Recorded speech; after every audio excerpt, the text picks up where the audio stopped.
Peace, peace. Shout out to everybody in the building. Peace, peace, peace. I know it's late. I know it's late. I know it's late, but I gotta do it now. This is gonna be my first opportunity to do it. Shout out to everybody in the building. Shout out to everybody in the building. Shout out to the visionary.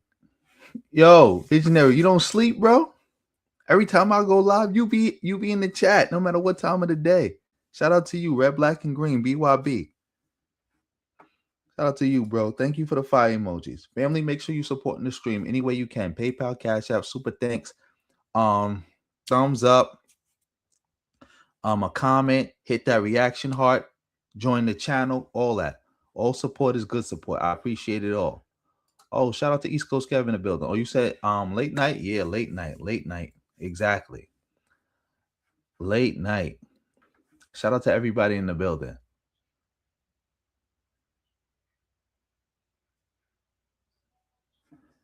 Who is this? I don't know who you are, but you writing a lot of comments.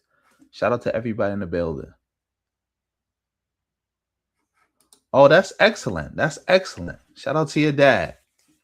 Shout out to your dad. And that means he get to see that beautiful train station every day.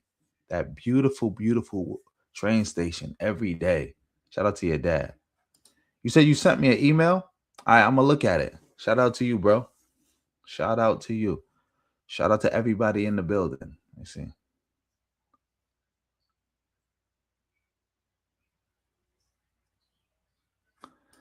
You sitting here pushing tribalism? We not doing that. Sorry, this is not the tribalism channel. We don't do tribalism over here.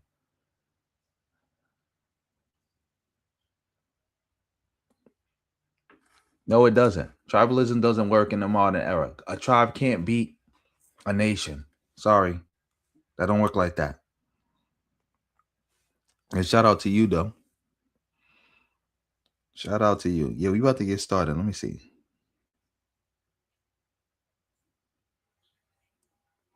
Let me see this real quick.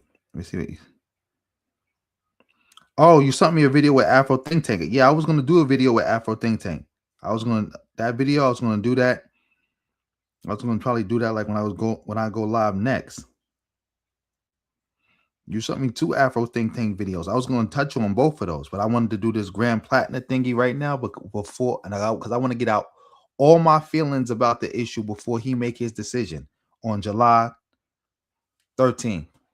I want to get everything out I got to say about it. But thank you for sending me that. Yeah, I was already in tune with that. Shout out to you. Shout out to you, bro. Yeah, you sent me 2 emails. Let me see. Who else we got in the building?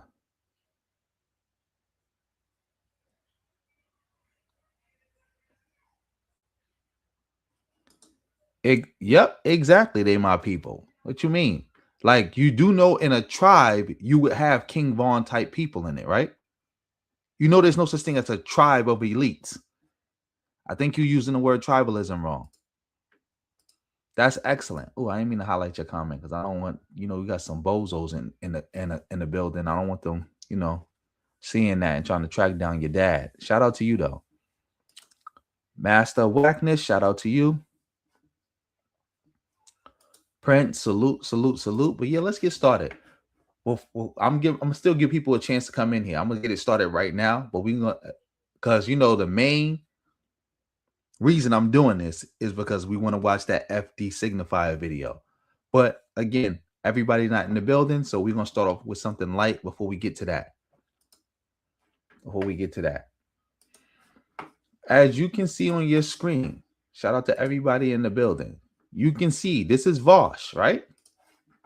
We about to listen to Vaush and see, because he's now telling people not to vote for Grand Platner. So we're gonna listen to this.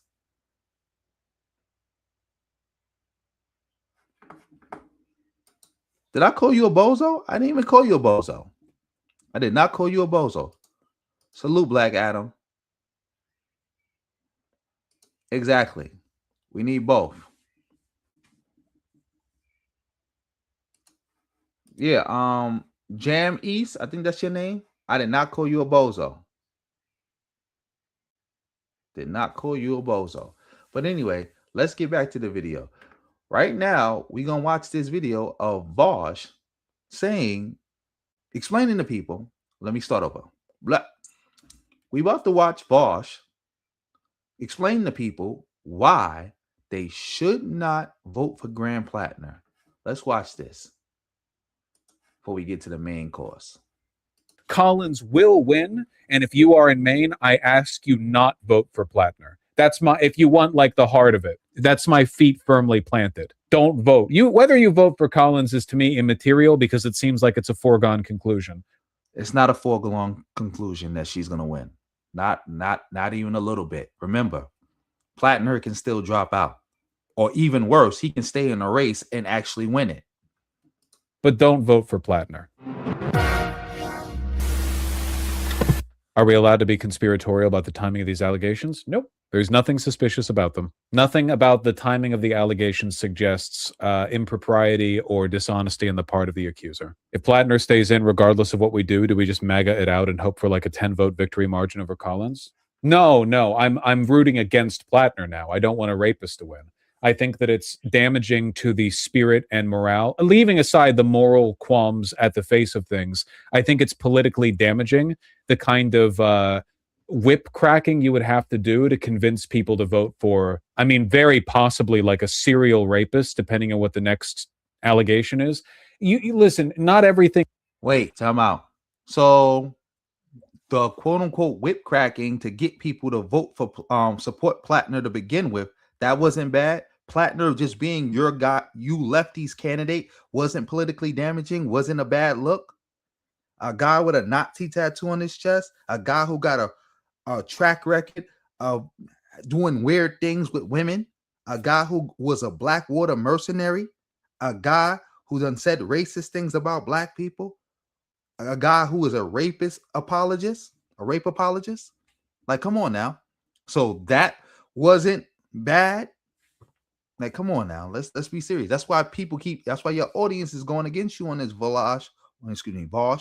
They're going against you because if they can support all of that, this is not a bridge too far. No way. There's no way you could support a guy who got a Nazi tattoo, said racist stuff, was a Blackwater mercenary, and all these other things, and think that this little allegation that cannot be confirmed, that does sound like a little weird. I'm not gonna lie, sound a little weird. Is gonna stop them from voting for him. Like, come on now. Is raw utility. You lefties blew your cover by supporting somebody like Platner to begin with. Like, you can't try to back out now. Utilitarian calculus. You're not God playing with an abacus from the sky. You have to have conversations with real people. And the damage it would do to the progressive political movement for the mainstream political line to be just vote for the rapist, he's better than the alternative, is greater than whatever benefit we would have from having a slim majority in the Senate. Like, that's just the straight facts of it. It's not even talking about like the moral qualms of voting for him in the first place. I'm just saying that in a practical political sense, you do more damage to the progressive movement by making him part of the tent. I'm sorry, that accusation's real. He shouldn't have been a part of the tent to begin with. Anybody who accepted Platner with all that other stuff, I don't understand why people are now pretending like this new thing is a bridge too far. He been getting accused of being a scrapo. He been defending scrapos. Like, he was a Blackwater mercenary, a part of a group known for scrape. If you was cool with all that, there's no way this unverified allegation is the bridge too far for you. Like, come on, man. It's not going to work, boss. You're not going to convince people to not support Grand Platner. And like I said, best case scenario is Grand Platner drops out. He's replaced with an establishment Democrat, a liberal, and they beat Susan Collins. Second, I would say best case scenario is that Susan Collins wins and it delegitimizes you lefties like you deserve to be delegitimized. You guys are bozos. Again, you back Platner. This would never have happened if people had just fell in line with the DNC. This would have never happened. But the worst case scenario, because there's other scenarios, but the worst case scenario is that Platner doesn't drop out and he wins. Trust me, if Platner doesn't drop out and he wins, not only is that going to cause like a schism in the left, but that's going to be the new wave. Like Platner could really got the juice right now where he can make himself the new the lefty Trump, where I'm Trump but with better economic policies, which I said was going to eventually happen with the left. Like that was eventually like their end point. They're going to end up running somebody and rallying around a bunch of people who are basically Trump but with better economic policies. I said that when Kamala Harris lost, and we are here right now. Graham Platner, Trump with just better economic policies and less money. That's it. Less famous and less money. Really bad, man. We're not talking about like ambiguous consent situation. We're not talking about a he said, she said. We're not talking about I froze up, but I didn't say no, but he kept it going anyway. We're talking about like a very straightforward breaking, entering, and rape. That's like it's I don't mean to like sound like callous or anything, but it's like the kind of rape it's like a textbook rape.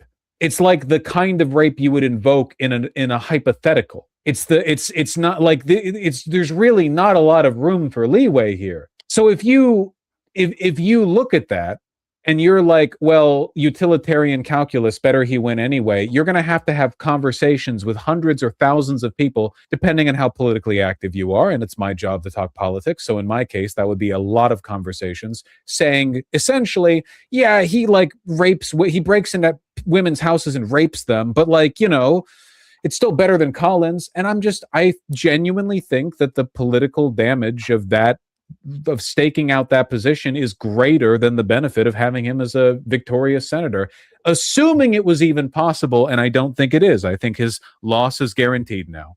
So I don't think his loss is guaranteed because, again, the only people backing out of Collins are people who got from Platner, are people who got to answer for it. Like Vaush said, he does politics for a living.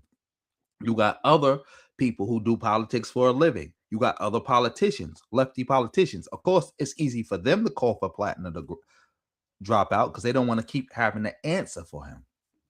But the regular lefty on the street who's voting, who can organize and get people to go out there and cast a vote and then go back to doing a 9 to 5, they don't got to deal with that. And again, if they supported Graham Platner through all that other stuff, they're going to support him through this. Now the ball is in his court. Either he's going to drop out because he can't take the pressure, or they got something even worse on him and that he really don't want to come out, or he gonna stand in. He gonna keep pushing it. And I believe if Platner stays in this race, he's gonna win. If he stays in this race, he's gonna win. I'm saying it now. If he stays in the race, he's going to win. Oh, no, I'm not harming the social fabric with my with my sort of indifference here. I'm staking out a position. Collins will win, and if you are in Maine, I ask you not vote for Platner. That's my, if you want like the heart of it. That's my feet firmly planted. Don't vote. Whether you vote for Collins is to me immaterial because it seems like it's a foregone conclusion. But don't vote for Platner. Just leave the box blank. Leave the box blank. The loss is sad, but it already happened. That's a good way of thinking about it. Just don't vote. A low voter turnout for the Senate relative to how many people turned up in the primaries will send the message that we expect to be sent. Just don't vote for the Senate seat. Sure, show up and vote down ballot, but don't vote for Platner. Calling this list for who we should call and ask to pick up the mantle. And look at this. This is what happens. Let's say Platner does drop out. Let's say Collins does win. This is you lefties costing us the Senate. You cost us the election against Bush in 2000. You lefties cost us the election against Trump in 2016. You cost us the election again against Trump in 2024. Now you might cost us the midterms in 2026. Why? Because you insist on putting forth bad candidates. You insist on attacking the Democrats like you can do better. When you can't do better, you do worse. This is worse. Like Susan Collins was going to lose. She's in a blue state. Trump is destroying the country right now. You got so many Democrats winning elections in red areas, solid red areas, because Trump is doing so bad. The idea that Susan Collins could have beat anybody with a D next to their name in Maine, when she got to run, when she's not just running on her record, she's running on Trump's record. She was going to lose. In fact, that's why I personally believe that this was the trial balloon. Graham Platner was the trial balloon when they was going to run him in a race where they felt like whoever won the Democratic primary was going to win the general, right? In a high profile election. That's why they ran him, to see, can we get somebody we want to get somebody like Platner into the Senate and let him do his big one so we can go to other places and produce more Platners. Because that's what they really want. They want Platners. They don't want Mamdanis. They want Platners. Wikipedia list of people from Maine. Yeah, I mean, we got a lot of options. Honestly, we're spoiled for choice. That's not a good approach. You discourage people to vote. I mean, I just told you to show up and vote down ballot, but don't vote for Platner. That's a terrible take. Platner's still better than Collins. We're running into like problems with communication fundamentally here. I've made my case. Whether or not you understand it or agree with it is, to me, an exercise taking place in your mind. I don't know if you understand my argument and merely disagree, or if you don't understand the argument. It's not actually possible for me to know the point of your rejection. I don't know, but it's work you. Yeah, we're gonna stop that. We're gonna stop that again. Now people want to make the argument about which candidate is better. Kamala Harris was better than Trump. Joe Biden was better than Trump. Hillary Clinton was better than Trump. But somehow, some way, you lefties could not bring yourself to support them. Remember Never Hillary? Remember Joe Biden so he gotta go? Now, and then it was like, we can't support Kamala Harris because of what Joe Biden, what not even Joe Biden did, what Benjamin Netanyahu did. They was all better than Trump, but still in all, you bozos still decided that we gonna do Trump support. Like, come on now. You said I need help? Aryan Blitzkrieg. Oh no, get out of here with that name. Shout out to you, Nano. What does it mean if Platner wins? It means that we are fully in that new era. Because if Platner wins, we're going to see Platners all over the place. And it's going to just basically be Trump versus Trump, but with better economic policies. Because Platner is Trump with just better economic policies and less money and less fame. Because like I said, I believe Platner, they ran him as the trial balloon to see if they can get somebody like him into the Senate. And once they got him into the Senate, they could use him and what he does and run other people like him all throughout the country. Because that's what they really want. I keep telling people, the DSA, the lefties, they don't really want a Mamdani. They're using that. They really want Platner. That's what they want. They want Platner. They want to create a bunch of Platners. They want a party of Platners. Because that's what they keep talking about. Oh, we got to reach out. We got to expand the party. We need a coalition. Coalition with who? Coalition with who? Everybody who needed to be in the coalition was already in the coalition. The only other people you could add to this coalition is racist white people. And that's who Platner was meant to go after. Like, that was who he was meant to like appeal to. The racist white person who just wants better economic policies out of their politicians. That's it. That's it. I think you writing the same comment over and over and over again. Let me see something.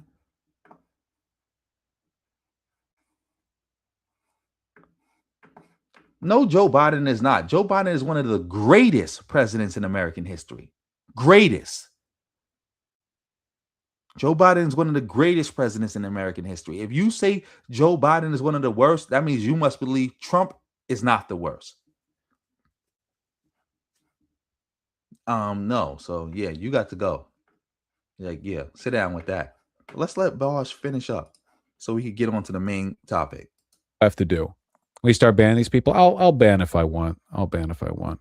We start banning rape apologists, please. I ban anyone I want to. It's my discretion. Right now we're talking. Maybe later I get tired of it and it's just an insta ban. It's going to end up being an insta ban. Let the mods ride, please. They're trying to state his political positions are better than Collins's, but they fail to understand you cannot extricate this from his politics. Also, as I explained so convincingly, but a moment ago, there would be serious harm done to the fabric of the progressive movement if progressive convince themselves that they need to include him in the tent and thereby have nonstop the conversation that we should look past the rape. That's not a good conversation to be having. It would do more damage to us than good. It's not worth the Senate seat, but the Senate seat's already lost anyway, so you wouldn't even get any benefit from it. You would just be known as the rape defending group of people for no reason. Also, that's just the utilitarian calculus. The moral calculus is like also rape is bad, in my opinion. So shush. We're going to end up seeing what that second set of allegations is, you know? Anyone who's ever knocked doors knows it'd be impossible to canvass for the guy. Every conversation will start, oh, the rapist. Yeah, literally. Like, yeah, people who think that you can just work past this are so fucking online brained. You have no idea what it's actually like to run a campaign or canvass for one.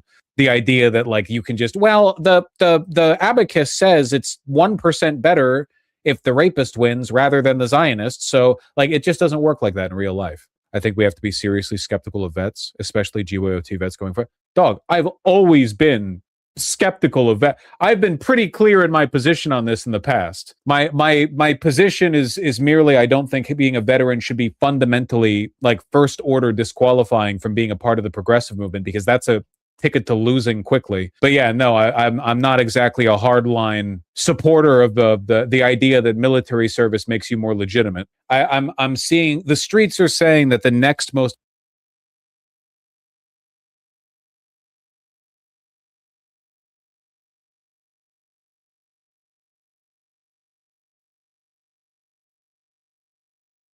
Shout out to everybody in the building. Shout out. Shout out to Romario for coming through with the 7. Much appreciated.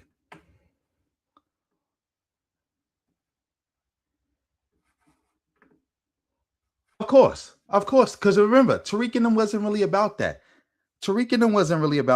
They was about using reparations as just a way to attack the Democrats. That's all. Shout out to you for setting it off and coming through with the 7. But that's all. They didn't care. It's just like Vaush and them. Everybody knew the better person for the American people, for the world, was Kamala Harris. Everybody.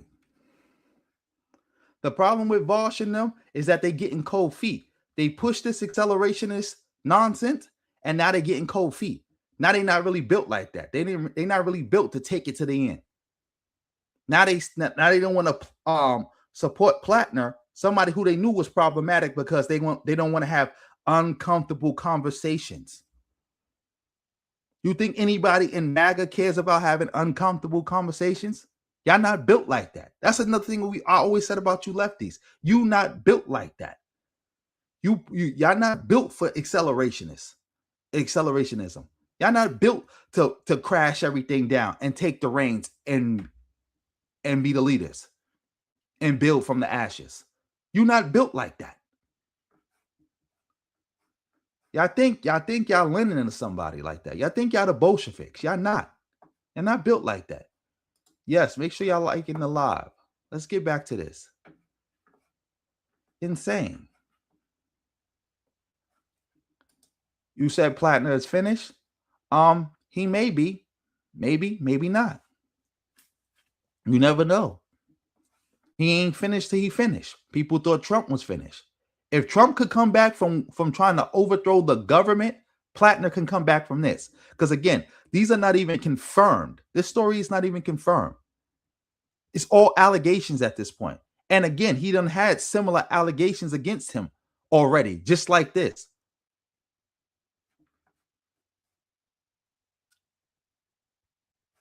Like, yeah. So let's keep it going. Viable candidate to replace Graham Platner, assuming he drops out quickly, would be Troy Jackson, the Bernie-backed gubernatorial candidate who narrowly lost the race for the nomination. Yes, I'm mildly familiar with this person. If it's gonna be anyone, Troy is virtually the same politics. Back Troy Jackson. Platner's volunteer No. See, this is again, you lefties think you still get to pick. Why do you think y'all get to still pick? The reason we are in this situation is because you got to pick in the first place. How do y'all think y'all get to mess up this bad, but you still get to have say so? Oh, Fahima, I meant to shout out to you for being in the building. I meant to say I saw you was writing me on Twitter because I had checked my Twitter, but I think my kids was hitting you with thumbs up and stuff. I didn't get to see none of those messages.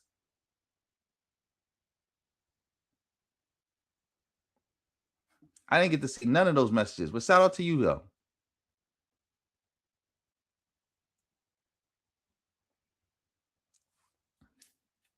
The DSA support people like Graham Platner. It doesn't matter whether he was really a member or not. They support that, and that's what they really want. Because if you look at the DSA, the majority of people that they running are white people just like Platner. Like we see in Mamdani, we see it AOC, we see in Desario, I think that's her name. We see in those people, but they running a whole bunch of people like Platner. And had Platner won, they would have been backing him. Just like isn't Bernie Sanders not a member of the DSA too? But they all roll together. They all still in the same food chain. They all in the same food chain. Like the DSA can't get out of this. The DSA is one of the biggest supporters of Graham Platner. The reason we even have a Graham Platner is because of the DSA. They were supporting him hard. They was riding for him hard. Discord servers calling for him to drop out. Platner needs to drop the fuck out immediately. The longer he draws this out, Troy is virtually the same politics. Back Troy Jackson. Platner's volunteer Discord servers calling for him to drop out. Platner needs to drop the fuck out immediately. The longer he draws this out, the more damage he's going to do. He needs to drop out fucking negative, like instantly. We already have like very, very, very, very bad odds on this, but they're only going to get worse over time. He has until Monday. He better if he's really leveraging his ability to drop out in favor of them not dropping the Afghanistan story, I'm going to lose my fucking mind. Risking blowing up even the potential for a comeback in the main Senate election because he doesn't want the info getting out that he and his fucking unit were raping children back in Iraq. Jesus Christ.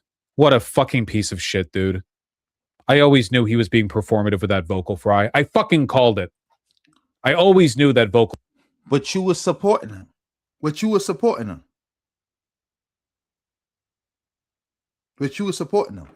And Fahima, they didn't officially back him, but they backed him. Like that's that. Like come on now. They didn't officially endorse him, but they were supporting him the whole way through. He doesn't get to where he was at without the DSA support.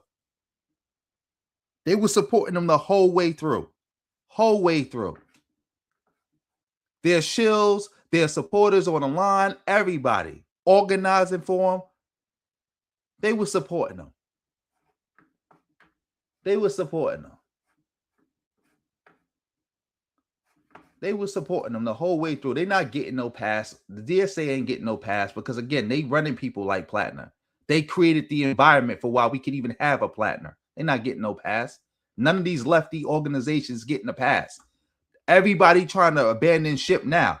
Had Platner won, the DSA would have been the main people up there congratulating them. Talking about, oh, this is the new left, showing pictures of Mamdani, Sherry, whatever her, I'm not even gonna say whatever her name is. Desario, I think that's her name is, AOC, Bernie Sanders, and all that together. Our new left. They're not getting no pass. They only ducking this smoke now with Platner because it's just gotten too bad.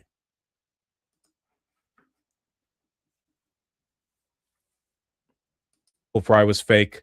Now Politico confirms my suspicion. Left to stay being too early. Not this one. No. I mean, sure, some leftists have been some degree of suspicious, including myself, but we supported Platner over Collins. Turns out Platner was a worse person than we thought.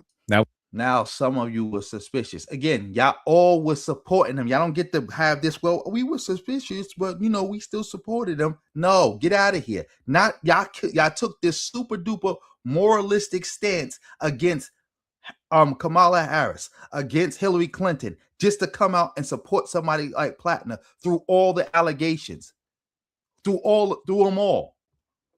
It's only because this one is a woman, and she got so much evidence to try to corroborate her story that y'all even backing it. Had this woman had just came out and just told her story and didn't have half the evidence she had, y'all would still be backing Platner. Y'all would still be backing them. Had this woman said be able to show messages saying that, oh, she told people she was scraped when it happened, y'all would still be backing him. If she had told this story and said, yeah, I felt like I got scraped. I didn't tell nobody. I kept it to myself. I didn't go to the police, but now I'm bringing it out. What would y'all be doing right now? Y'all would be saying, no, we still backing Platner. This is a hit job by the DNC. We change. That's it. The highest standard you can hold yourself to right now is to adjust your beliefs in proportion with the evidence. And the evidence right now is not looking very good for Platner. He needs to get the fuck out. Why would he even run for office with so much shit in your past? Dog, he has a Nazi tattoo. He enlisted as a mercenary in Iraq. And he broke into and you supported him the whole way through. Yes, you got to you got to ratchet off all these disqualifiers. Everything that you about to name is a disqualifier. Especially for you moralistic lefties. That's supposed to be a disqualifier. But y'all knew about it and y'all still platformed them. Y'all still backed them. Woman's house and raped her, then passed out on her bed. So I'm just gonna roll the dice on a guess on this one and say poor judgment. Democrats can still replace him on the ballot, but only if he chooses to drop out before the July 13th deadline outlined in Maine state law. I swear to fucking God. Dude. At least it happens sooner rather than later. He needs to drop out.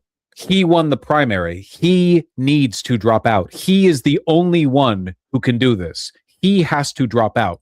Quoting Hassan Piker and Emma Vigeland's responses, hey, what about me? I guess Politico didn't want to include a quote of me saying that Platner is, quote, goated at rape. Or the oil future. Again, why is nobody placing this huge failure on the left? Nobody should be listening to none of these people. Platner only got to where he got to because they were supporting him. This is their candidate. This disaster is on them.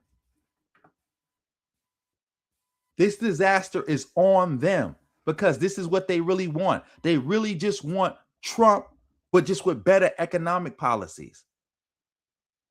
They want somebody who's basically 90% Trump with better economic policies. That's it. That's what the left really wants. This what you white lefties really wanted. That's why y'all even backed this bozo. Imagine backing somebody with a Nazi tattoo on their chest. The lefties who call everybody a Nazi. The lefties who accuse everybody of committing genocide or supporting genocide. Back the candidate with a Nazi tattoo on his chest. They knew about the tattoo before they even decided to back him. Are more molested than grandpa. Yeah, I guess maybe I don't provide as like media friendly of quips. I suppose. Did you watch the Platner video addressing this? You mean the one where he did literally nothing except like he honestly bad vibes off that video, even like regardless of the content of the Politico article. Fucking YouTuber apologies, man. Cenk Uyghur's not buying it. Gotcha. Well, it's not like he's credible anymore. He's calling the accusations an Israeli psyop right now. Yeah, no, this isn't going to land with anyone. This is too far for basically every progressive. and Republicans support Collins, not Platner. So there's no one for this grift. I'm happy. I'm happy that's over. I'm happy that's over. Shout out to everybody in the building. Shout out to everybody in the building. Much appreciated for everybody still being in the building. Shout out to everybody in the building. Let me see this. Shout out to Nano.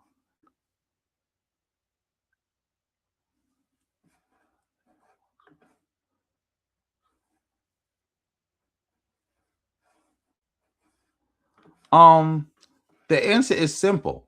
The wealthy can only buy some influence, but at the end of the day is over. People get to vote. People like that. That's the thing. We keep talking about like people just can't do anything because so much money in politics. That's a lie. That's a lie. Because if that was the case, then AOC would have never got elected.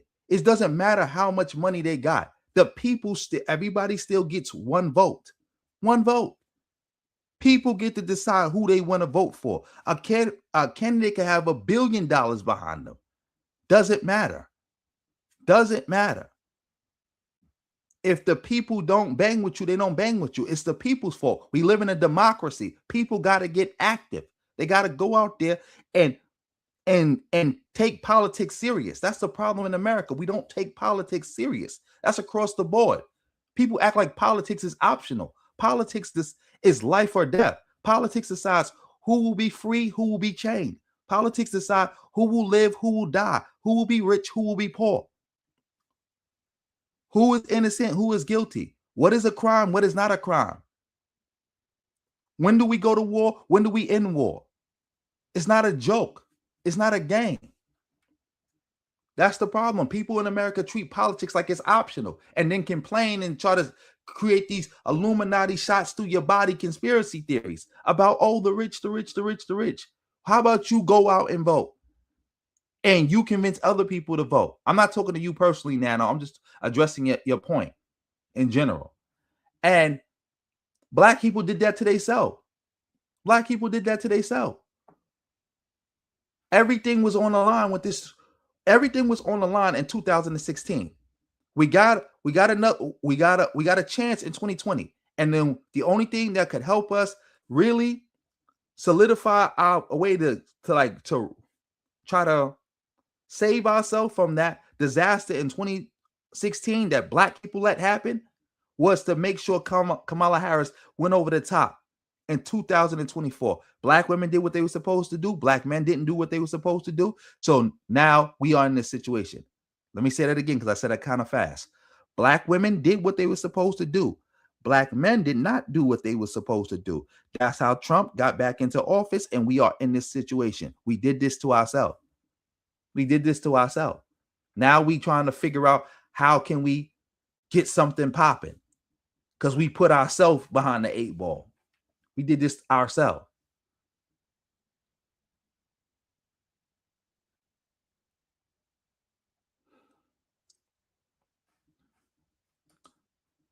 Thank you. Thank you. Thank you. Thank you. Thank you.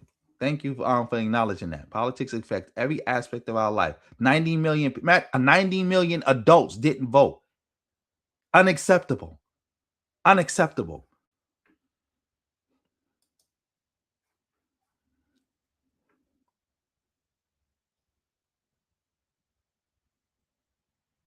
Because one, because of how he's running, and because he's again, he was just doing like for example, I don't really bang with Dr. Cornel West because he only ran to try to take support away from Kamala Harris. That's it. That third party stuff, that's loser behavior. He knew he couldn't win. He was just running to try to pay off his child support. Like, come on now. That's why he ain't got no traction. And the reason he really don't got no traction is because he not really trying to run and get nothing. Because if he was really trying to get something, he would run as a Democrat. He would pick a spot, put down roots, and run as a Democrat.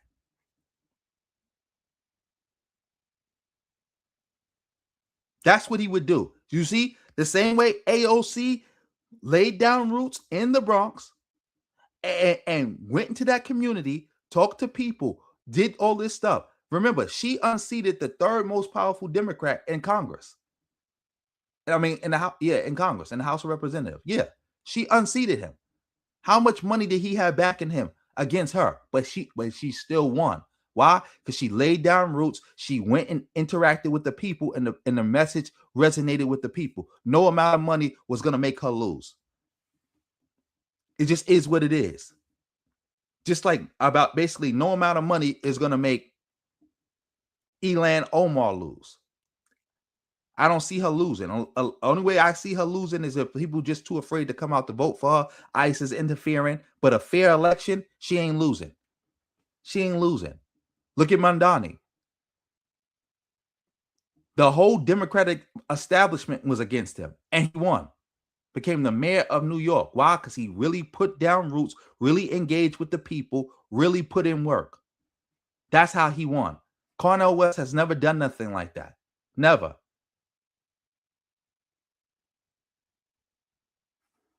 Yeah, exactly, Fahima. It don't matter how much money they spend. If you can go reach the people where they at and tell them and preach your message to them, they gonna vote for you. And the rich can't do nothing about it.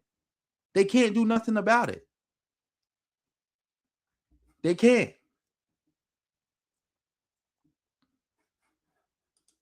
Sad but true. The internet did cook people's brains. It cooked people's brains.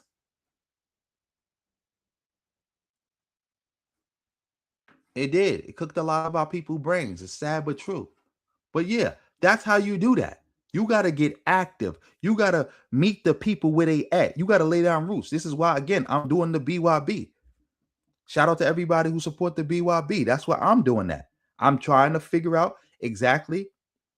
I'm still in the ideation phase, so I'm trying to make sure I put the thing together so I can teach it better, a little bit better. And then we're gonna roll. Then we're gonna roll. I don't plan on being faceless. I plan on like this whole time I'm faceless now, but I'm not gonna be faceless forever. I'm trying to do politics. And to do politics, you got to be active. You got to be outside with the people, talking to the people, engaging with the people.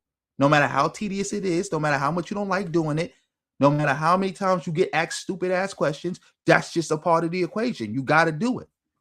You just got to. It is what it is. If you really want to get something done. And people like Cornel West have not done that. Other people who complain about the rich owning politics, they have not done that. They have not done that. That's why when people do it, do that work, they win. And the people are receive it, they win. Good morning, Jackie. But let's get up out of here. Let's go to the main course. Wow, I really wanted to do this. I probably won't even get to anything else, but I'll get to, but as long as I get to do this, I'm happy. And Justin March sent this to me. Shout out to Justin March. I forgot to write him back in the email. He emailed. I think this is what he emailed me to. Yeah, let's get to this. Let's listen to FD Signifier, a black lefty who made his "Why I Left the Left" white left video, but it was too late for that. You already supported all the nonsense that removed black power. Again, you was a part of the not voting for Kamala crowd. Matter of fact, let me start this over. I'm just gonna let FD Signifier talk, and we're gonna get to that. Shout out to everybody in the building. Clear here is that Rob, myself, Sean DeBlack, a lot of other black folks, we have explained this to y'all before. That's the real black fatigue. That, like, literally, that is what black fatigue actually is. Is black folks being tired of having to explain racism to white people. Let's get into this nonsense. Good morning, everyone. Good morning. So I haven't actually watched any of the coverage. I've just seen the aftermath. All right, let me address you real quick, Nano, before we get into this. You say you slightly disagree.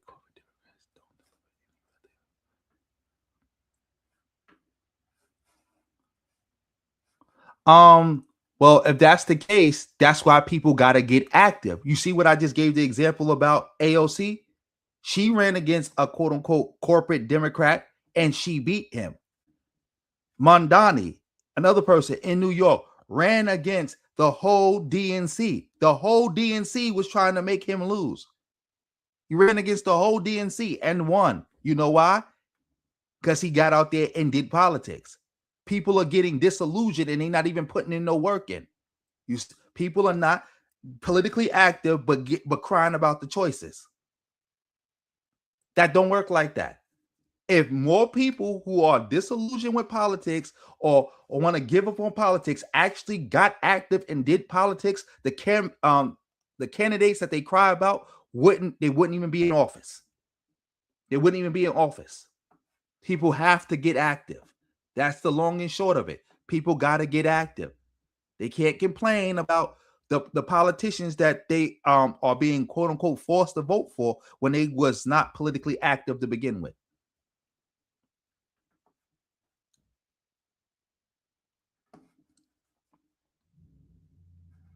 That's just the long and short of it.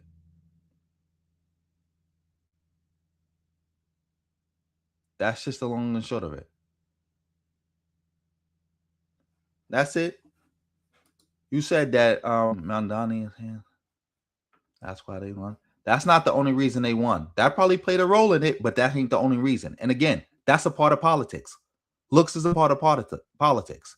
How you speak is a part of politics. How you carry yourself is a part of politics. You may say, well, that's superficial. That shouldn't be a part of it. Well, that's a part of it. That's a part of it. It's always been a part of it. Always. I guess, I'm happy, right? Having Matter of fact, we about to start this over. We have to start this over a little bit because I just went on another little, a little rant. Not rant, I would say, but I did a little something, but we starting it over right now. Shout out to everybody in the building. We're gonna just start it over. Start it all the way over. Like that. We're gonna start it all the way over. We're gonna just start it all the way over. Shout out to everybody in the building. Let's see how many people we got in the building. I'm sorry I started so late too. Again, I got my kids, so you know how that go. They gotta go to bed. I start late and then I stay up for the rest of the day and do what I gotta do. And then, but yeah, let's start over. Everybody, this is FD Signifier talking about Grand Platner. Let's see what he got to say. What I'm trying to make clear here is that Rob, myself, Sean DeBlack, a lot of other black folks, we have explained this to y'all before. That's the real black fatigue. Literally, that is what black fatigue actually is. It's black folks being tired of having to explain racism to white people. Let's get into this nonsense. Good morning, everyone. Good morning. So I haven't actually watched any of the coverage. I've just seen the aftermath. I guess, I'm happy, right? Having kind of tried as nice as I possibly could to illustrate the problem here early on. But unlike other folks in this greater content space, this is not necessarily I don't take any solace in the way this is turning out, I do, because I'm against these lefties. Because again, these are all a bunch of class reductionist lefties. And shame on you, FD Signifier, for not seeing it sooner. Shame on you and all the other black lefties for not recognizing the play, for not reckoning the underplay for the overplay. Y'all got put in the trick bag. And when y'all all wanted to start making this why I don't mess with the white lefties no more videos, it was already too late. Y'all are part of the problem too. Y'all put that leftist stuff before blackness. And if you had put black first, you wouldn't be in these situations. y'all wouldn't find yourself in these situations. But yeah, let's keep going. It's actually really weird and lame, some of the response I'm seeing from certain creators that are uglier and more broke and less talented and charismatic than myself. Like, so let's start there. Let's start there, right? So certain creators in this space that are ugly and have bad breath and bad teeth and can't get anybody to watch them talk about can't get anybody to watch their videos unless they put bigger, more interesting people's faces on their thumbnails, right? Are running around, and it's really indicative of like the difference in ethos, in character, and what their real politics are, that the response to this from some of them is the same response I had when the Bears beat the Packers.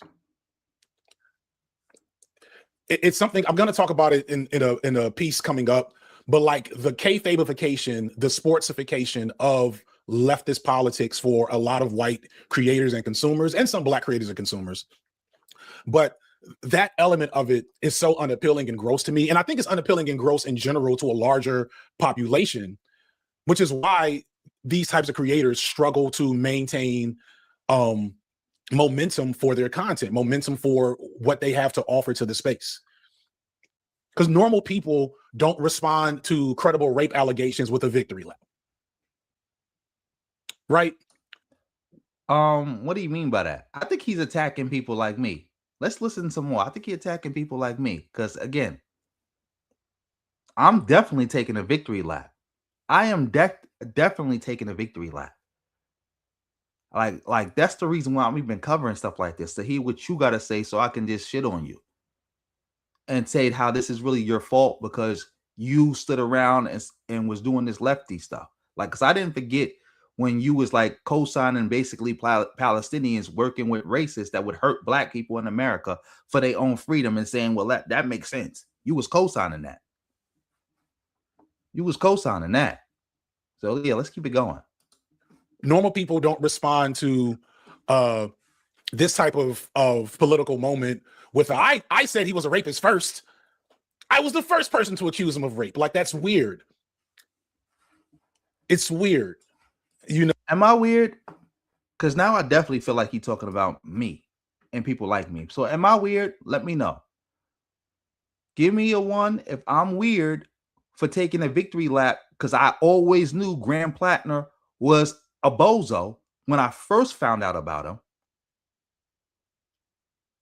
And I called everybody who was supporting him a bozo. Because I'm taking a victory lap. So put 1 in the chat if I'm wrong for that.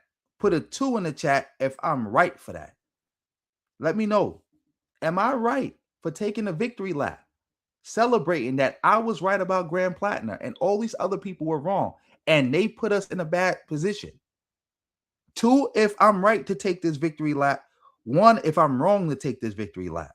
Let me know. Shout out to Lee D. Clinton in the building.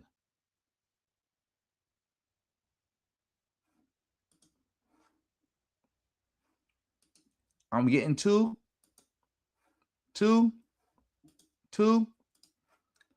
I got people saying I got 2s. I'm seeing a bunch of 2s that I am right to take this victory lap. I am right. This is not weird. It's not weird to say I told you that this guy was a bozo. That nobody who is principled should be supporting him. And the only reason they supporting him is because of racism. Because they trying to get the racist white vote. They keep talking about we gotta build a new coalition. Who are they trying to build a coalition to? When they keep talking about, oh, we got to reach out to the middle class, the working class. What working class don't support the Democrats already? What middle class don't support the Democrats already? The racist white ones. And people push people like Platner to reach out to them. And I said it was wrong. I said y'all was going to do before y'all even did it. And 2, I said it was wrong. And everybody who supported it is a bozo. I said that. And I'm happy. I'm taking this victory lap. I'm happy. And and that's where I stand. Shout out to Black Adam for coming through with the 2-2. 5-point star. Didn't I see you in O'Shea chat? Yeah, I was in O'Shea chat earlier because I was just scrolling and O'Shea popped up. And he tried to roast me. He's a bozo. Shout out to you, 5-point star. Platner got accused of scraping a woman. That's what happened with Platner. And like the allegations are credible. I can't say that it's a fact that it happened because it hasn't been proven yet, but the allegations are credible. And now we listening to FD Signifier saying that people who talk about it and taking a victory lap because they always knew Platner was a bad person are weird. But Leah, let's get back to this.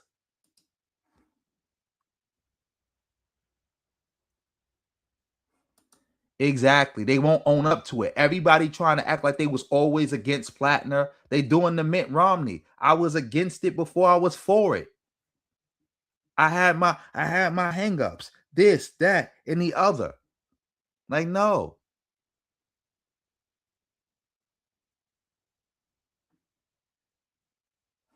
Like, come on now.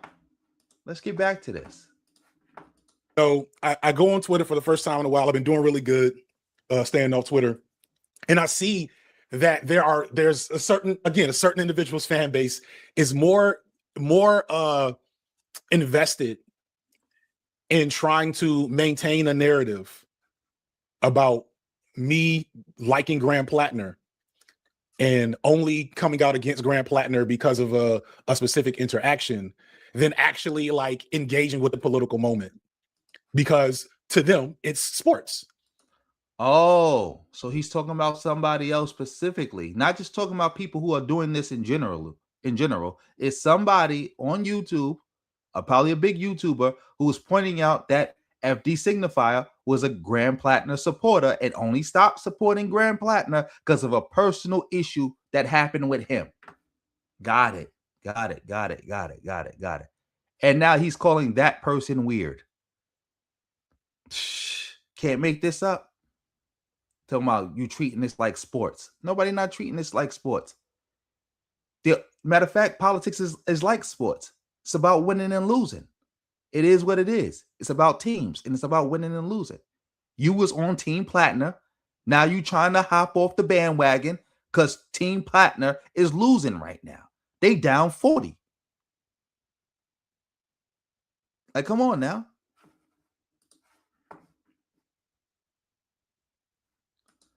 Oh, shout out to you. Yeah. I start streams like whenever. You know how it be. Like I try to start them early, but it's like sometimes I'll be doing things, work, kids. So I gotta do it when I could do it.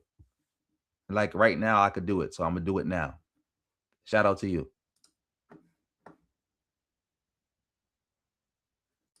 He just said he was he supported Platner. He just said he supported him. Did I get that wrong? Because I think I heard him support Platner too before in the past. Let's rewind that a little bit. Because I think I heard him say that he supported Platner before. Let's rewind that.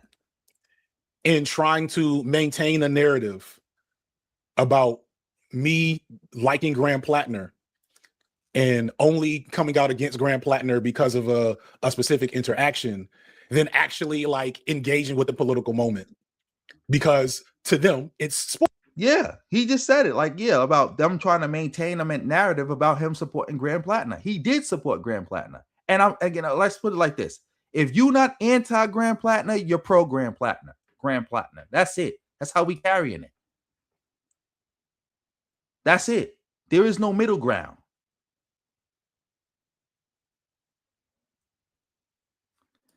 Yeah, but again, that's like being Mitt Romney. I was against it. I was against it before I was for it. So yeah, they was making videos against him. But I saw it. And that's when he had to make his why I left the white left video. But again, I didn't see no anti-Graham Platner stuff going on. I didn't see him calling out the lefties for supporting Graham Platner the whole time through. And again, didn't FD Signifier not vote for Kamala Harris? Yes or no?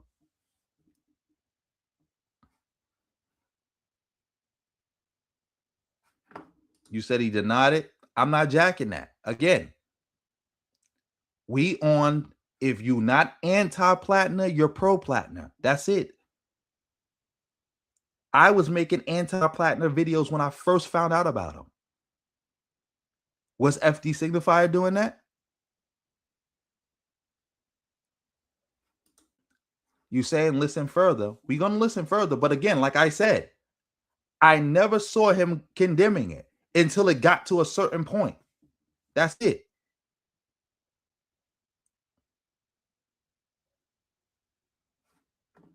I'm not jacking it. You said maybe I'm misremembering, but again, I'm not jacking it. And again, people like FD Signifier laid the groundwork for Grand Platner. We're not getting away with that. Was FD Signifier pro Kamala Harris? Did he vote for Kamala Harris? Yes or no? Yes or no? Yes or no? Did he vote for Kamala Harris? Yes or no? Yeah, but we can't keep going back and forth like that. Let's go. To them, their team just scored a touchdown, and so they want to celebrate their team scoring a touchdown. So this is my first video about Grand Platner 2 months ago, right? And what's funny is that the fact that I'm not a is cat. We're gonna get to it. We're gonna get to it. Yeah, because I know that's coming too.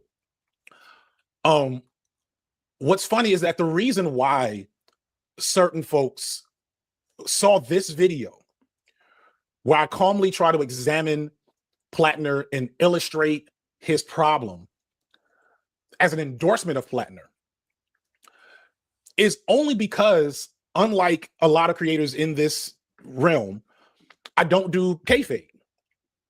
I do kayfabe as little as possible.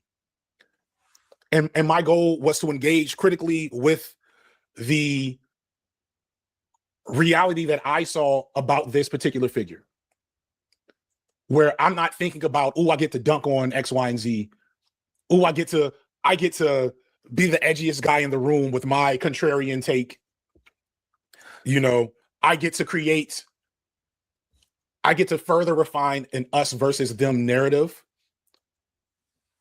you know, that I can brand in my content, that I can tweet about 55 times a month. For lack of a better way of putting it, I just have more class than that. And so this video was willfully misconstrued as an endorsement of Grand Platner, when all I was trying to do was calmly, the best way to teach someone is not to sit in front of them and pour the correct answer on their head. Like, that goes back to Freire and Pedagogy of the Oppressed. And maybe it's because I was an actual teacher. My goal in most of my content, which is why I tend to go light a lot of times where I don't necessarily need to or should, is to not sit here and be the repository of knowledge and correct takes. My goal is not to dominate people through my content with the sheer force of my intelligence versus somebody else's. Instead, what I tried to do with both of my Platner videos was illustrate a pattern, tease out the forces behind that pattern, and coach folks watching to come to a different conclusion on their own, especially with something like this, where I know for a fact, as a Black man amongst the white left at times, that there were way too many white leftists emotionally invested in this man. So I was not interested in creating the Grand Platner is bad and here's why video. That's Grand Platner support. I don't care what nobody say. That's Grand Platner support. I listen further. That's Grand Platner support. You should have made the Grand Platner is bad and this is why video. I'm not jacking this. You should have made that video. Like, I can't. I can't jack this. That should have been the video you made. The fact that you didn't make that video, I'm taking that as Grand Platner support. I'm jacking that. You are a Grand Platner supporter. That's it. Because I don't think that would have been more effective than what I actually did. But if you're invested in kayfabe, if you don't actually care about the ramifications of the politics of a Platner and the ramifications of how and why a Platner rises in prominence in the left, if you don't understand white supremacy and how white supremacy and anti-blackness functions in all spaces in the West, then all this is for you is an opportunity to get your hot takes off. And the irony, the glorious irony of this whole thing is that the 4chan leftist creators that have made hating Platner their entire personality for the last 6 months, that eventually targeted me and falsely smeared me as a Platner fan and apologist, by me making this video, we just look at it here. So my video on Grand Platner, 450,000 views.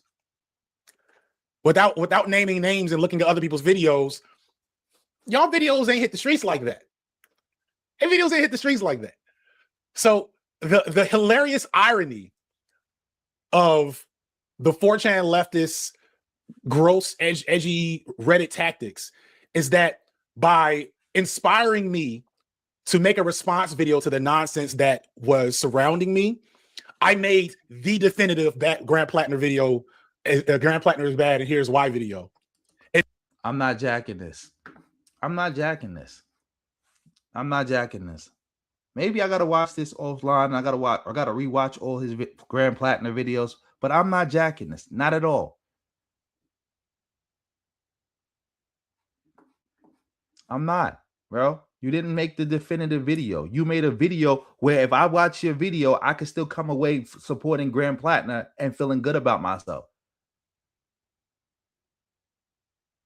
You like, let's be serious. If I watch this video, I could come away from I could watch your video and still feel like I could support Grand Platner and not be a bad person.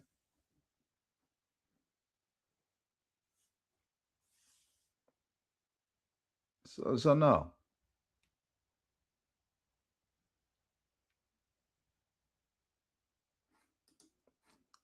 And that was a little too late too. Why he didn't come out and say that? Platner had basically already won the primary by the time he came out and said that against him. He should have been anti-Platner day one.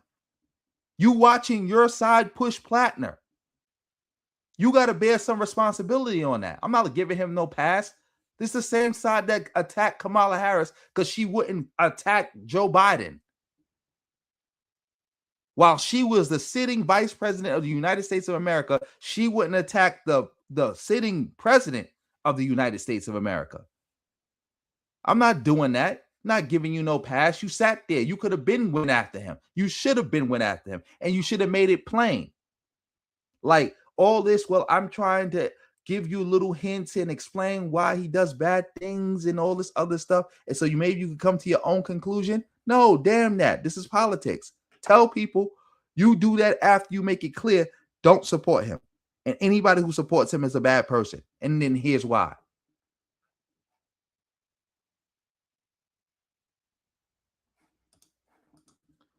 Question. How long did it take him to make the anti-Platner video? Because like he said, he made his first video against Grand Platner was like, what, 2 months ago?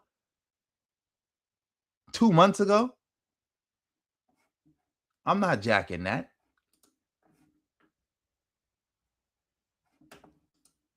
Yes, they could create a new party, but that ain't going to work.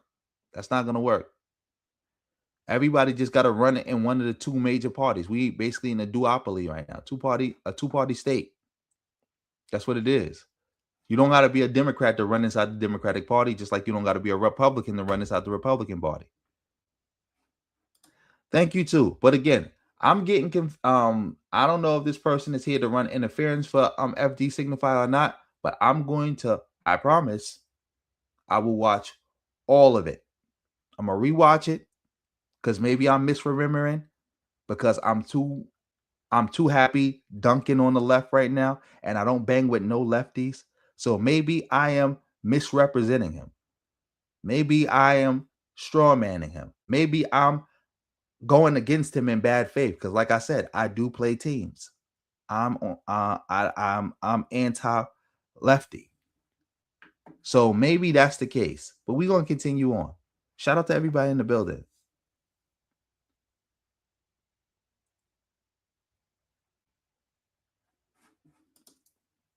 Yo, I'm not saying I'm saying like I was just saying in general. I'm not saying you're a bad person, AP. Because if I really felt you was bad, I would have just timed you out or blocked you. But yeah,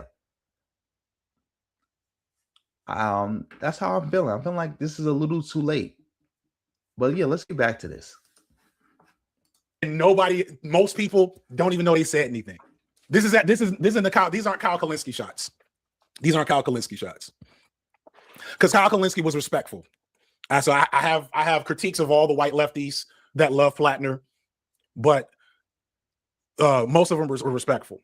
But the bottom line is I don't have to say their names because their names don't measure up to mine.